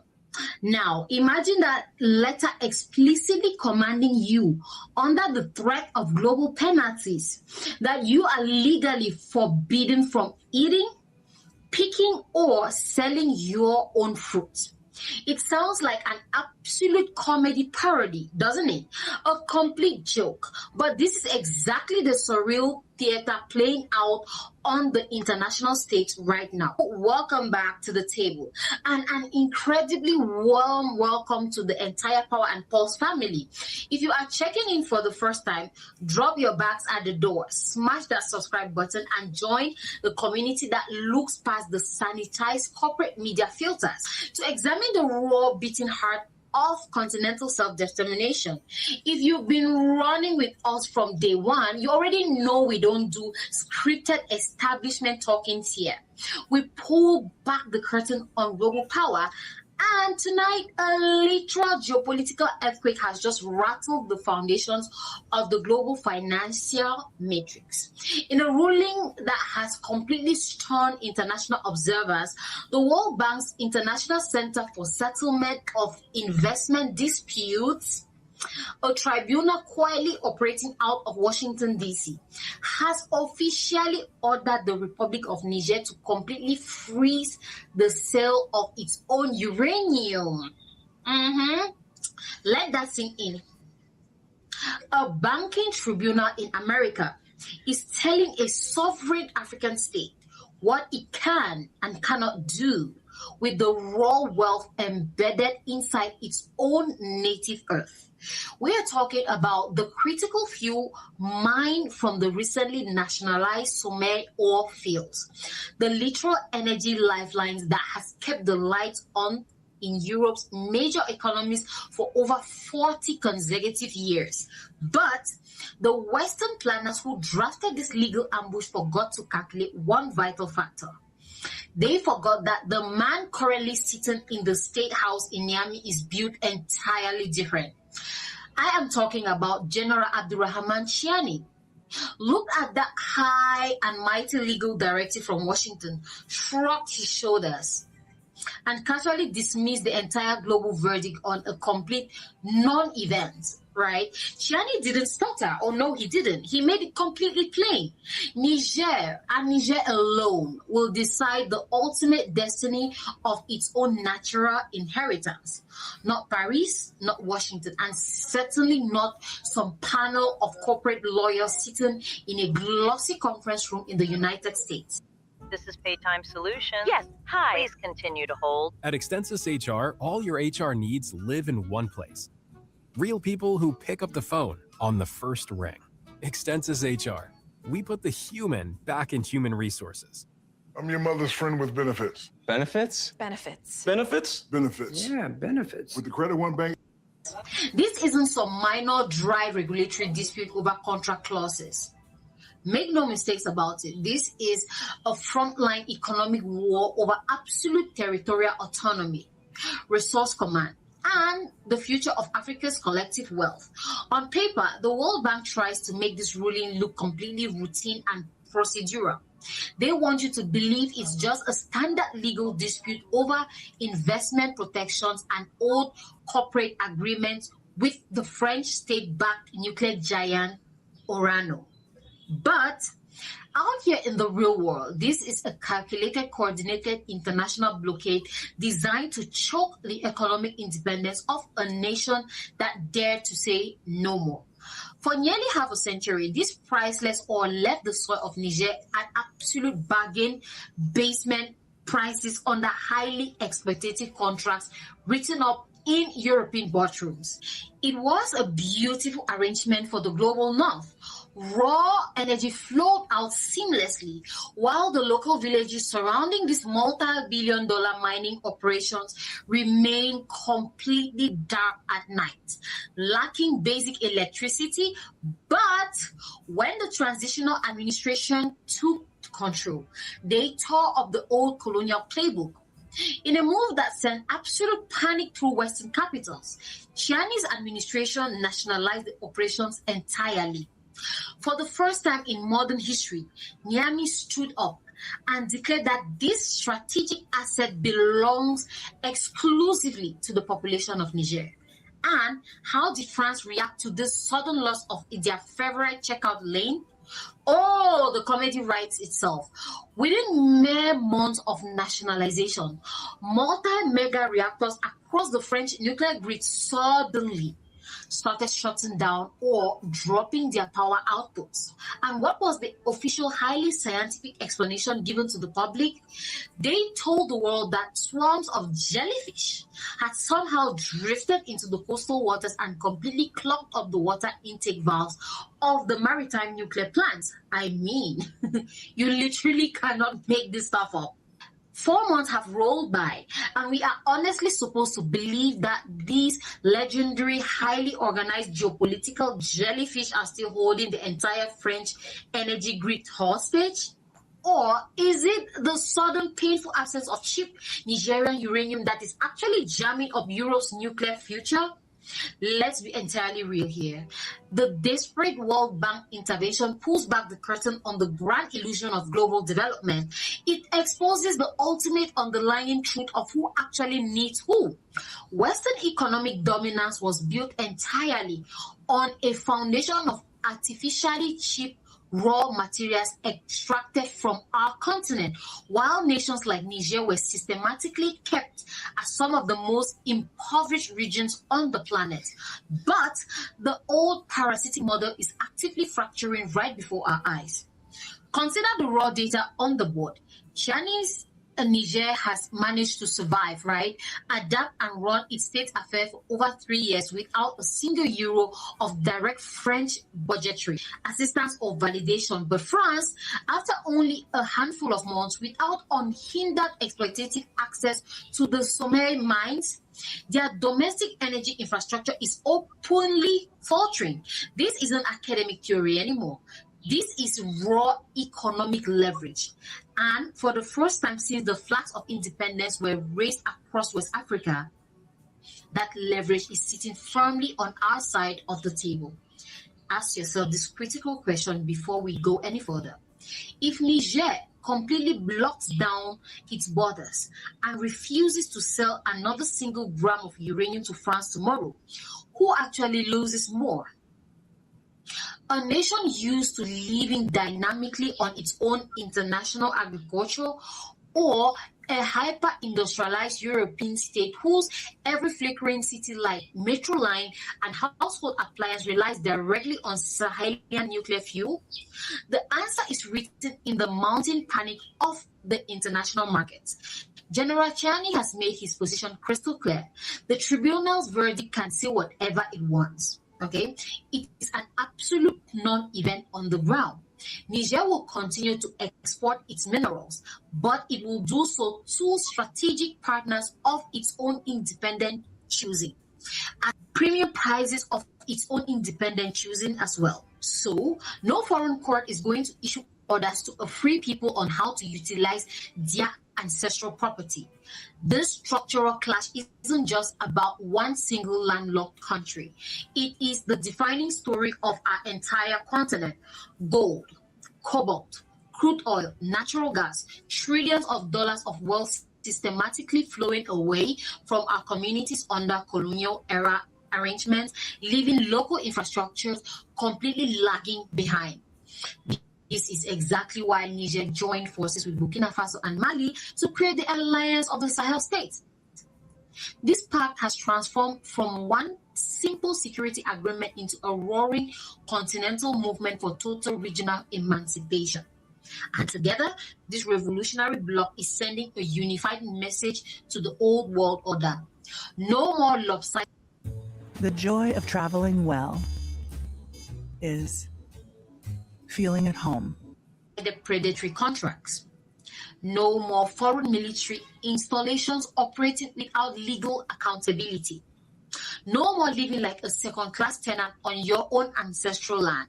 Look at the sheer hypocrisy of international diplomacy. Not too long ago, high-ranking foreign delegations were flying into Niamey with wild smiles, promising a beautiful new era of equal partnership, mutual respect, and turning a fresh page on history. Yet, while they were busy shaking hands in front of the press cameras, their state-backed corporations were secretly racing to file multi-million-dollar claims in secretive international courts back in Washington, frantically trying to protect decades-old lopsided sweetheart deals. So you see, this is the exact administrative duplicity that the transition government has completely called out. Public diplomacy offers you friendship, while private contracts demand absolute unyielding control. As one prominent local minister brilliantly summarized it, they arrived in our capital with smiles, and they left our capital with lawsuits. Let's talk straight. You cannot invite a nest of venomous cobras into your living room and honestly expect not to get beaten. General Chiani's stance is not simple defiance for the sake of being rebellious. It is a profound declaration of absolute political maturity. It is a permanent line drawn in the desert sand. And the real question hanging over the continent right now is simple. How many African leaders possess the internal courage to step up and stand shoulder to shoulder with this vision, instead of sitting on the sidelines watching it with quiet envy? If our nation simply coordinated our vast natural assets, the entire infrastructure of external leverage would crumble into dust within a matter of weeks. We hold the master keys to global industrialization, but we have spent the last 60 years foolishly handing those keys over to international patrons for absolute pennies. Uranium is not some standard everyday market commodity.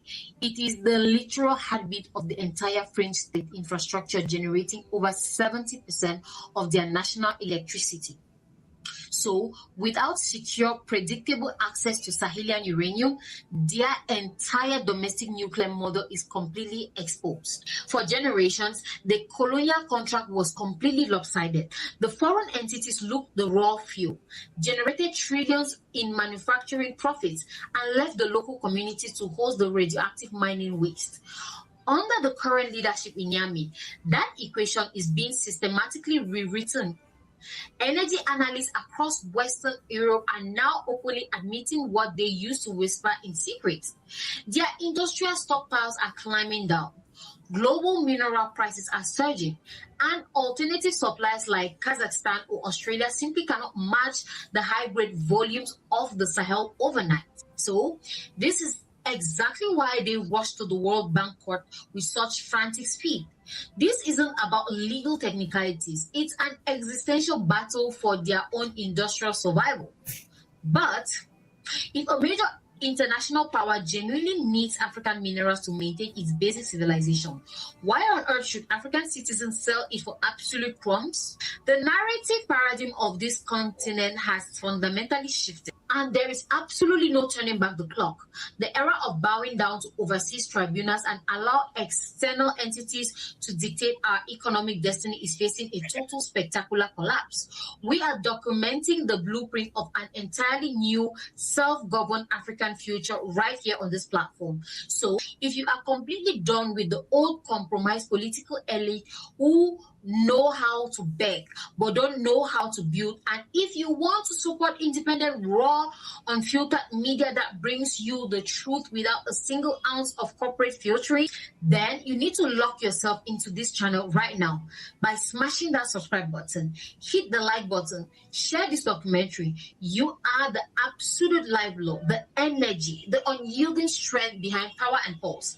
Thank you all for watching. I am your host, Marie, and this is Power and Pulse. And until the next time, stay blessed.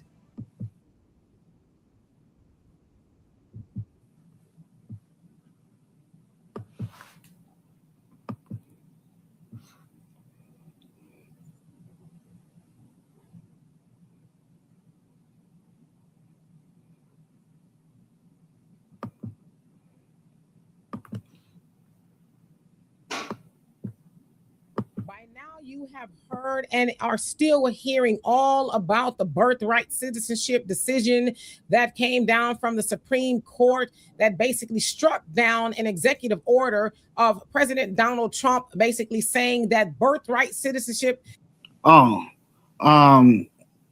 Fair Use,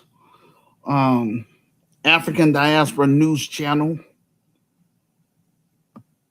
Per the 14th Amendment is over. You cannot come here and have a baby and then that baby becomes a citizen, right? Especially if you are here illegally or if you're here under a temporary status. So from that point, it being struck down, there was a whole lot of opinion and emotions and all kind of stuff. But most notably from the Democratic Party, they were very excited. And they were tweeting and making videos and all kind of stuff, celebrating the decision from the Supreme Court. Now, Yvette D. Clarke, who is the chair of the Congressional Black Caucus and the co-chair of the Caribbean Caucus, because she is of Jamaican descent, she tweeted this: America's greatness was built upon birthright citizenship. Its future will be too. Man, what does that even mean? So are you saying that was built on the enslaved people because that's what it was originally for? Or are you saying that people, immigrants, illegal immigrants, or whoever coming over here having babies and now they have the birthright citizenship? Is that what you're saying? Are you saying that illegal immigrants built this country? That's what America is built on? Because I'm confused. I'm just trying to figure it out. Now, she also went on to post this: as it has been since 1968, and as it will remain in permanent glory, birthright citizenship is the law of our land. Today, the Supreme Court affirmed an obvious truth in this nation that a child of any refugee is as equally American as any descendant of the revolution, with the same rights, opportunities, and possibilities afforded to them. That's what she said in part, right? So she's basically saying that there is equal to the descendants of slavery. Our people didn't come over here illegally.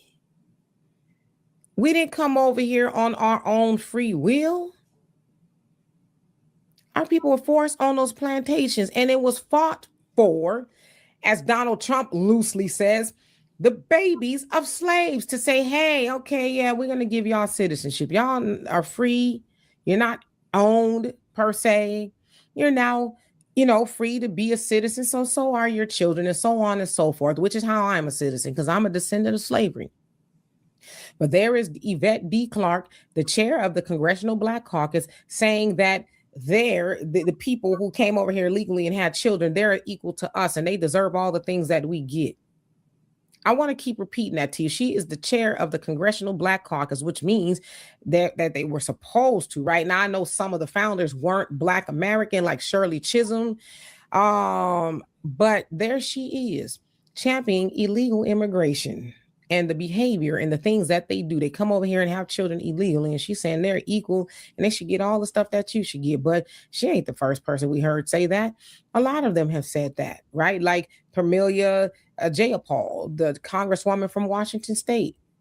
She thinks that they should get reparations, they being illegal immigrants, due to being harmed by the Trump administration. I'll show it to you. Just here you go. Then we also need offensive actions around prosecutions. We need real accountability, because at the end of the day, the people that have been inflicting this harm need to be prosecuted.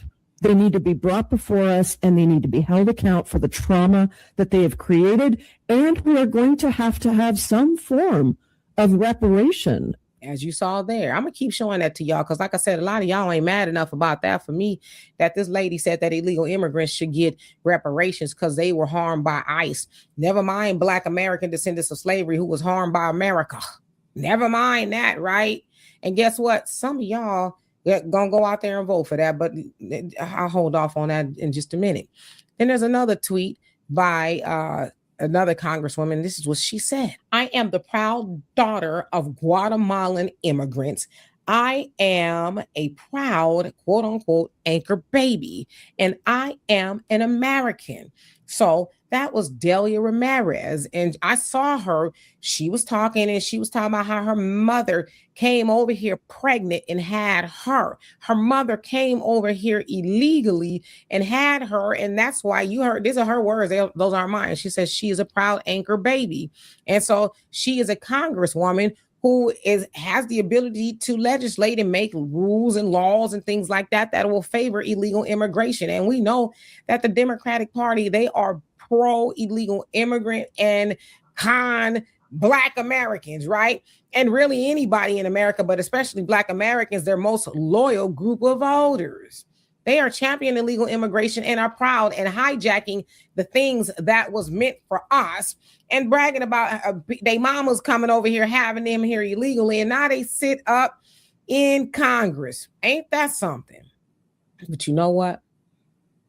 I'm not necessarily mad at them. It sucks what they're doing.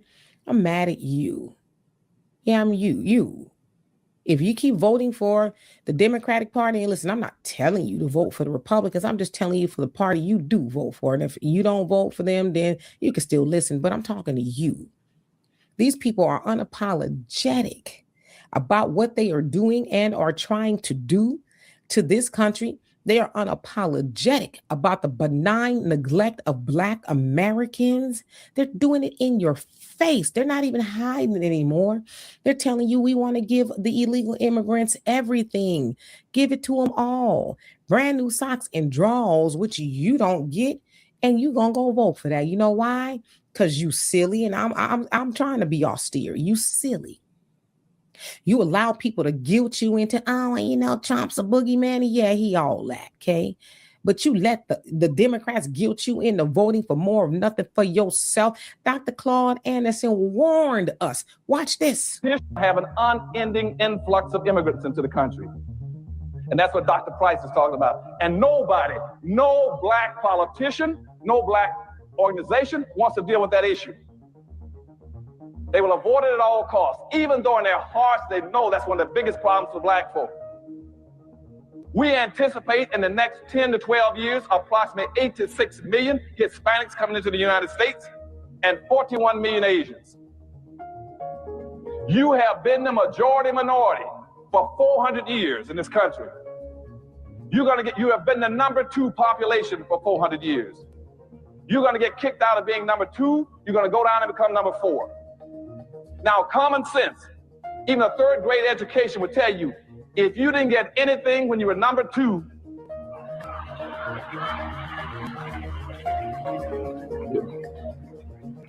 you all jumped ahead of me, but anyway, you can guess what you're going to get when you become number 4. And the worst part about it is as you descend and go down to number 4, those other groups are going to go up. And as they go past you, you're going to have major racial clashes in this country. You're going to have fights all over this country between Blacks and Hispanics, Blacks and Asians, Blacks and poor whites. And Black folk cannot fight all these groups. Everybody can not always be against Black folk. So that was his warning of what was going to happen to us at the time. That was in 1990 when he said that, right? We were number 2 in population, whites, and then Blacks. But now it's white, Hispanic, Black, Asian, and we about to be, as he said, at the bottom. He said, if you wasn't getting nothing as number 2, what you think you're going to get at number 4? Even more of nothing.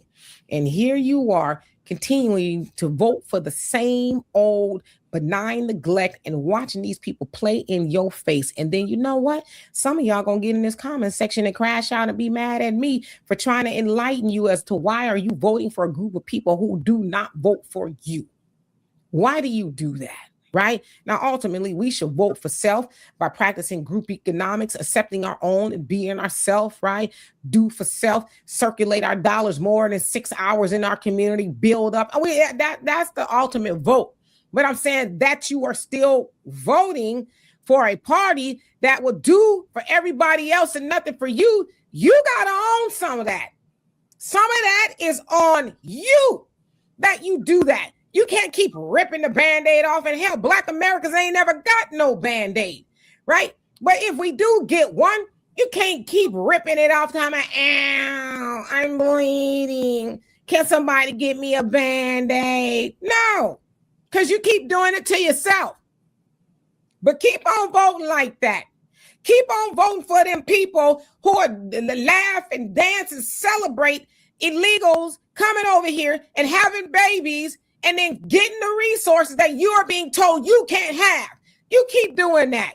And what Dr. Claude Anderson told us is going to come to fruition, if it hasn't already, of being a permanent underclass, because you keep doing it to yourself and then you keep wondering why it keeps being done to you. You keep doing it to you. So anyway,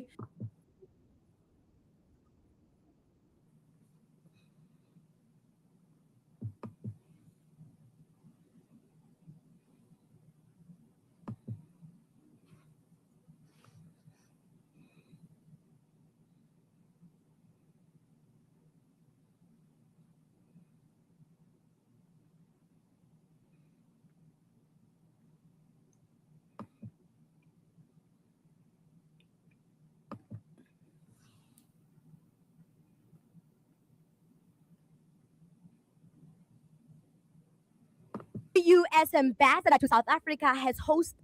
The new U.S. ambassador to South Africa has hosted what many people are calling a Berlin conference in South Africa. U.S. ambassador to South Africa.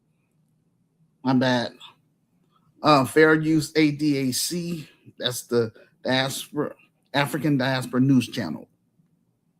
Africa, Brent Bozell III has hosted a bunch of right-wingers, apartheid lovers, racist human beings, liars, manipulators, fraudsters. Did I mention racist? Oh, well, just in case I didn't mention racist. Here we go. Racist old that can't seem to comprehend that this is no longer 1948. These racist grandpas gathered at the U.S. Embassy to discuss how the U.S. government's focus on the white community can contribute to a safer and prosperous South Africa. Or maybe they are discussing how they can deepen tribal tensions in South Africa as per Israel's request. We never know with these grandpas, really. We don't know what's going on with these treasonous pigs these days. What are they up to? What are they up to? Kali Kriel, the guy that voted no to ending apartheid in the 1992 referendum, claims that they were discussing ways to resolve the hostility between the U.S. government and South Africa. According to the United States government, South Africa's diplomatic ties with China, Russia, and Iran is the reason why there is tension between these two states. America says if South Africa wants a relationship with the United States, it should sever ties. It should sever all ties with America's adversaries. But what America fails to acknowledge is that South Africa is not a proxy of America. We are a sovereignty with our own set of laws, and we will not abide by America's book of law. What pisses me off about this meeting is that they are discussing South Africa's future and development with non-government officials. These people don't even make up more than 25% of the country's population, and yet their needs are prioritized above the majority's needs. While we are busy targeting African migrants, the white people are getting their ducks in a row. This meeting makes me realize that white people, wherever they are on this planet, they'll always have each other's back. And the white genocide claims should have showed us this. The way that white genocide lie united all European descendants around the globe warmed my heart. It really did. It really did. It was like watching a bunch of snakes in their mating ball, all huddled up, cozy in their nest of lies and deception. It was a beautiful sight to see. Something Black South Africans fail to do: to unite, to support, and protect each other across the diaspora. Divided we shall fall, and in the next coming years, the economic depression that is going to hit Black South Africans will be massive. You think you are broke now? Watch the space. So here we are, ladies and gentlemen, the modern day Berlin conference. Once again, they sit in a boardroom alone and discuss the trajectory of our lives and shape our future without so much of a conversation with us. And you know what is weird? Do you want to know what is weird, family? What is weird is that Jacinta Ngobese Zuma, the leader of March and March, spent so much time organizing a protest that aimed to put South Africans first, or whatever the hell she thinks she was doing, when it comes to conversations about the development of South Africa and the United States, or with the aid of the United States. Their Trojan horse, Jacinta Ngobese Zuma, should have been at that table. She can't spend so much time making the environment conducive for your divisive rhetorics and then you leave her out in the cold like this. Does it make sense? I mean, guys, it is not easy mobilizing the entire country to hate Black people, to divide the diaspora and spit on the graves of the Pan-Africans that your ancestors killed. It was not easy for her, facing scrutiny from all Black people all over the world, causing African leaders to threaten to cut ties with South Africa. It's not easy. The least you could have done is to put her name on the Hollywood Walk of Fame. She deserves that much. No, man, it's not right. Jacinta spent so much time, so much effort protesting, putting together these protests, these Afrophobic protests that only target Black people. The scrutiny that she got from the diaspora, I can imagine how that was derailing to her mental health. I can imagine how depressing that must been. It was so depressive. I bet it was so depressive. She was getting anxiety. Everybody in the diaspora hates her. Literally, she is the face of Black division. She's the face of African fragmentation. So when it comes to conversations about the development of South Africa with the aid of the United States, Jacinta should have been on that table because she put her life on the line. She put her reputation on the line for you guys. And then the next thing you're going to call a bunch of Afrikaners to discuss the way forward, when it was Jacinta that laid the foundation and the groundwork for your divisive rhetoric to take form and shape. She put her life in the line for you. The least you could have done is put her on the table and discuss the way forward. Humor her, or else put her name on the Hollywood Walk of Fame. Something should have been done. Something should be done to reward her. All that hard work gone down the drain. For what? For what? For what? Reward your puppet. Reward her, and reward her heavily. Don't exclude her in this kind of conversations. I'm so annoyed. And as an ambassador, as a US ambassador to South Africa, discussing the future of South Africa with non-government officials, when are you going to meet with other races that run organizations that are non-government officials? Or is this only privy to white people?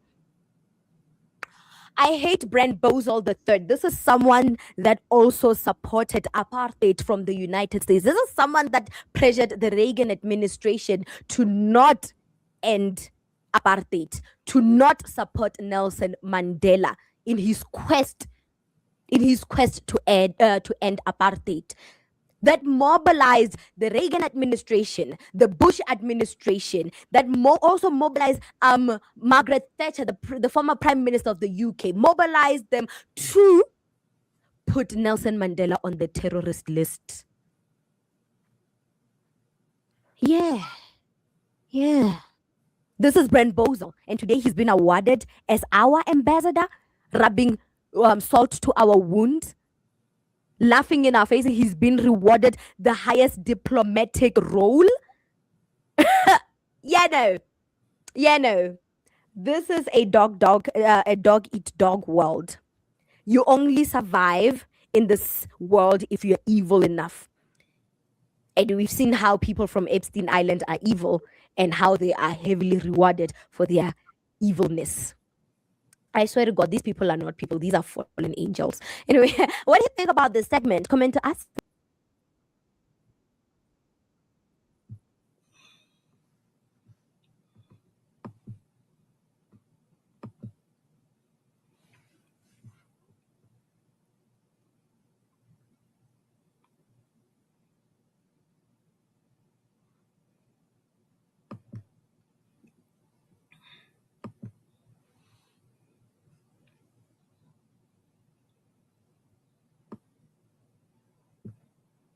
Fair use the Diaspora News Channel. African This video is one that made its rounds, and I was going to cover it, but I say, you know what? Let me cover it now. And this particular woman is going to say something that is so much a lie. But let's go ahead and check that out.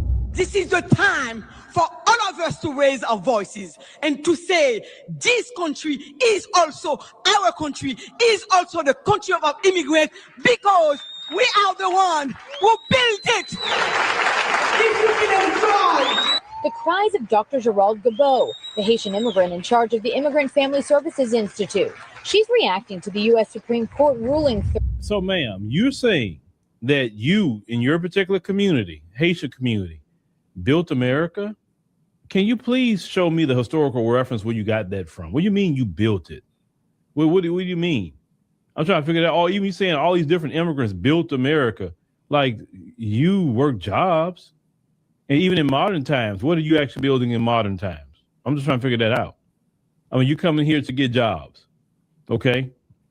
And then some of you think you're better, some, not all, think you're better than Black Americans because you got a job. Like you can never make me feel less than when you tell me that, well, I came over here with, the same lie. I came over here with $2 and now I got a degree in the job and I got this and I got that. Like Black Americans don't have the same thing you have.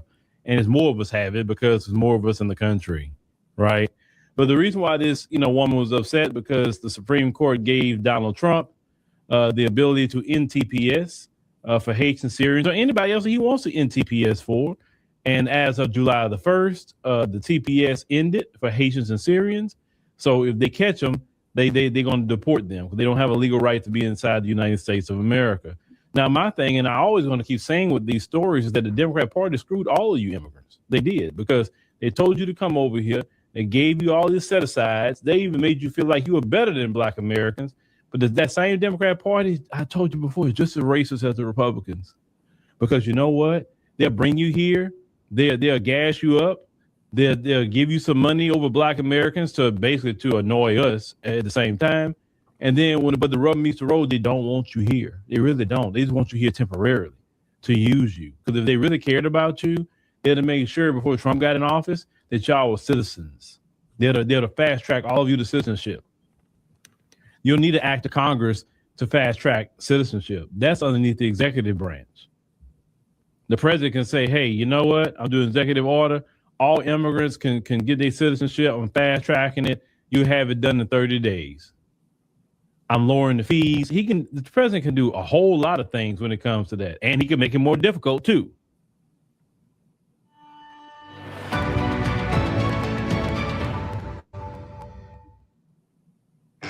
This ain't pop. This ain't pretty. This is Southern hospitality. The Black Crow. What I'm saying is the Democrat Party screwed y'all. And yeah, you all upset. What are you mad about? I'm trying to figure it out. What are you mad about? I mean, come on. Some people been here 20 years on TPS. What do you thought was going to eventually happen? You think you're going to sit on a temporary protected status your whole life? I wouldn't even feel comfortable being in the country on a temporary protected status and actually building my life here on temporary protected status. That's like building my house on the sand instead of building my house on concrete, a foundation. You know what I'm saying? That doesn't even make sense. The first thing I would have did before I secured anything was to make sure I can get out of TPS status to at least legal resident status. I don't have to be a citizen. At least let me get a legal permanent residency in this country.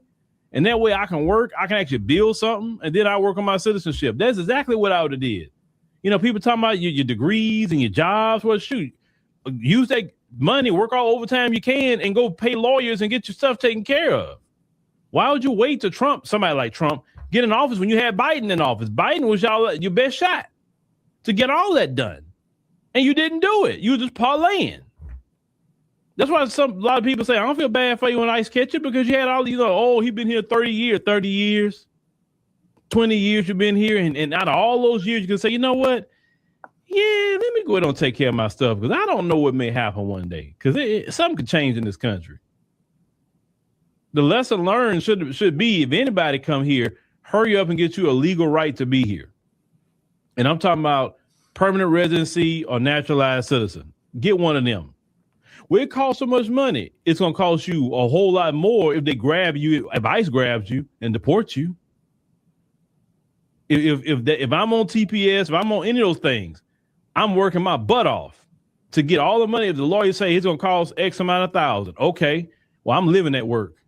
I'm living at work to get that money for that lawyer and to take care of that business. And that's what I would have done. And say, hey, okay, now I'm secure. Now I got my paperwork in hand. Now I can't get deported. Now I can build a good life in America at that point. I'm just saying that like that's just common sense. That's like me going to a foreign country right now on a visa and my visa expired. And then I want to cry when they come grab me and deport me. Oh, it's wrong. They should be deporting me, bro. Your visa been expired, bro. You can't be here. You got to go. It's the same thing. You don't build your life in a place that you can't really put your flag. And I'm not talking about your country flag. I'm talking about your individual flag. Like, hey, this is my new spot right here. Now I just still tripped out talking about they built it. Boy, where were y'all on the plantations with us? That's what I want to know. Any of y'all say you built it? Please show me where you were in the plantations. So they got pictures of our ancestors on plantations. I didn't see none of y'all. None of y'all was in them cotton fields. None of y'all was in Louisiana with the sugar cane. None of y'all was on those tobacco fields. Well, where y'all at? Because I didn't see the pictures of y'all. I'm trying to figure that out. Where were you at? You know what I'm saying? And maybe a few was over here and there, but not like us on this side. Well, everybody want to take credit to what our ancestors have done. It's like the nerve. And boy, they get upset when they got to go back to their homeland. Oh, but our home is this and that and the third. Well, you know what? If everybody stay over here in America, the home will never get fixed. The home will never get fixed. This country, where it's at, it didn't get to where it's at by everybody just being nice. It was a lot of fighting. Even recent times. Look all the uprisings FBA had for these people to even be halfway decent. And I say halfway. I didn't say they all the way. Because we had to take to the street. If we sat up there and never did anything, it'll be the same thing like it was in the 1950s.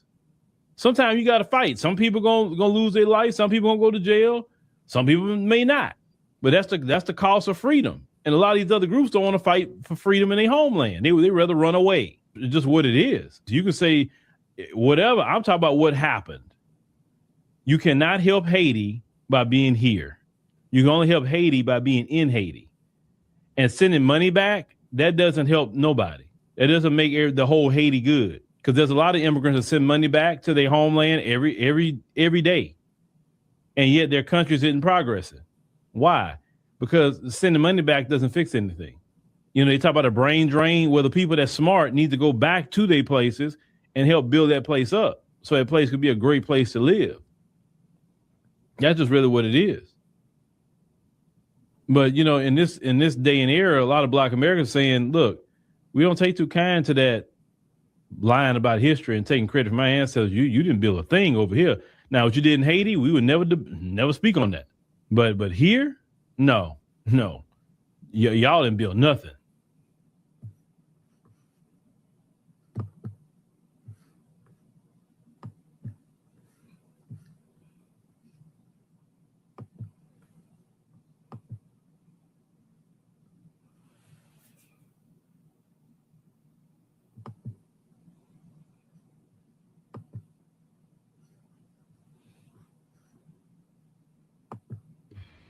Boycotting or black out Asian businesses is not working. It's only a TikTok. People want their mouth. I'm going to flip my camera and I'm going to show you this restaurant. I was open like last week, if I'm not mistaken, closed down now. Let me show you. As you can see, FBA stand up. As you can see right here, this business is shut down. It's closed right here. So they love to act like this is only on TikTok. It's working, ladies and gentlemen. Like I said, the first restaurant, but the first business in the Black community should be the Asian restaurant. The food is no good anyway, to be honest with you. FBA stand up. They love to act.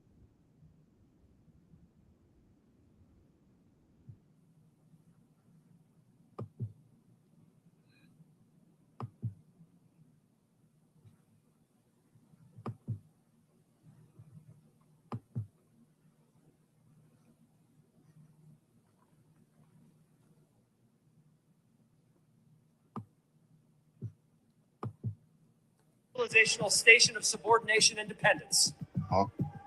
And the answer to this paradigm is not endless foreign money. That's not the answer to this problem. The answer is to return to European Christian colonization of African nations. I believe that's truly the answer, and let me tell you why. Wow. It's the only thing that has historically worked, that has shown fruit. I'm not talking about overtaking Africa. That's exactly what I'm you're not talking about enslaving Africans. I'm not That's talking exactly about what you're talking exploiting Africans.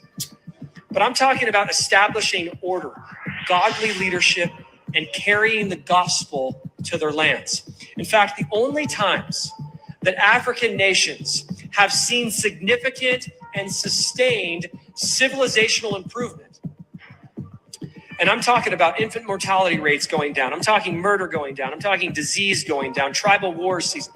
The only time Africa has ever seen that happen in being sustained is when they have come under Japhethite supervision.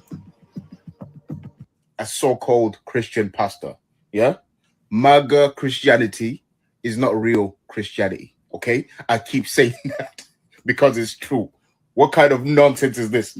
This fool is talking about recolonizing Africa for order, putting in a Christian order. Dude, the empires that took over the world, the British Empire, they were not Christian because all that stuff that they did had nothing to do with Christ. Christ didn't tell the church, go out into the world, conquer, and force Christianity upon people. Did he say that? No. Get the hell out of here. Secondly, Hamites in the biblical sense are Northeast African and Middle Eastern. Yeah, the only black Hamite family you can call are the Cushites. The rest of the continent, my ancestors, are not mentioned anywhere in the Bible because the authors of the Bible didn't even know we existed. Thirdly, so-called Hamite civilizations like ancient Egypt, Kush, Aksum, all that, yeah, had prosperous civilizations and cultures that lasted centuries and that predate many European civilizations and kingdoms even. So this claim Hamites have been assigned civilization, subordination, blah, blah, blah, is a load of nonsense, okay? So-called Hamites had powerful civilizations that influenced even European civilizations and cultures. So all that nonsense about subordination, blah, blah, blah, is a load of nonsense. It's not even biblical, yeah? In the Bible, Canaan is the one who was cursed. Canaanites were olive-skinned, even white-skinned people from the Levant. Cushites aren't Canaanites. Bantus aren't Canaanites. West Africans aren't Canaanites. Central Africans aren't Canaanites. Nilotics aren't Canaanites. Yeah? We had our own cultures. We sustained ourselves. Then you came because you were greedy and you wanted resources. That's it. Shut up.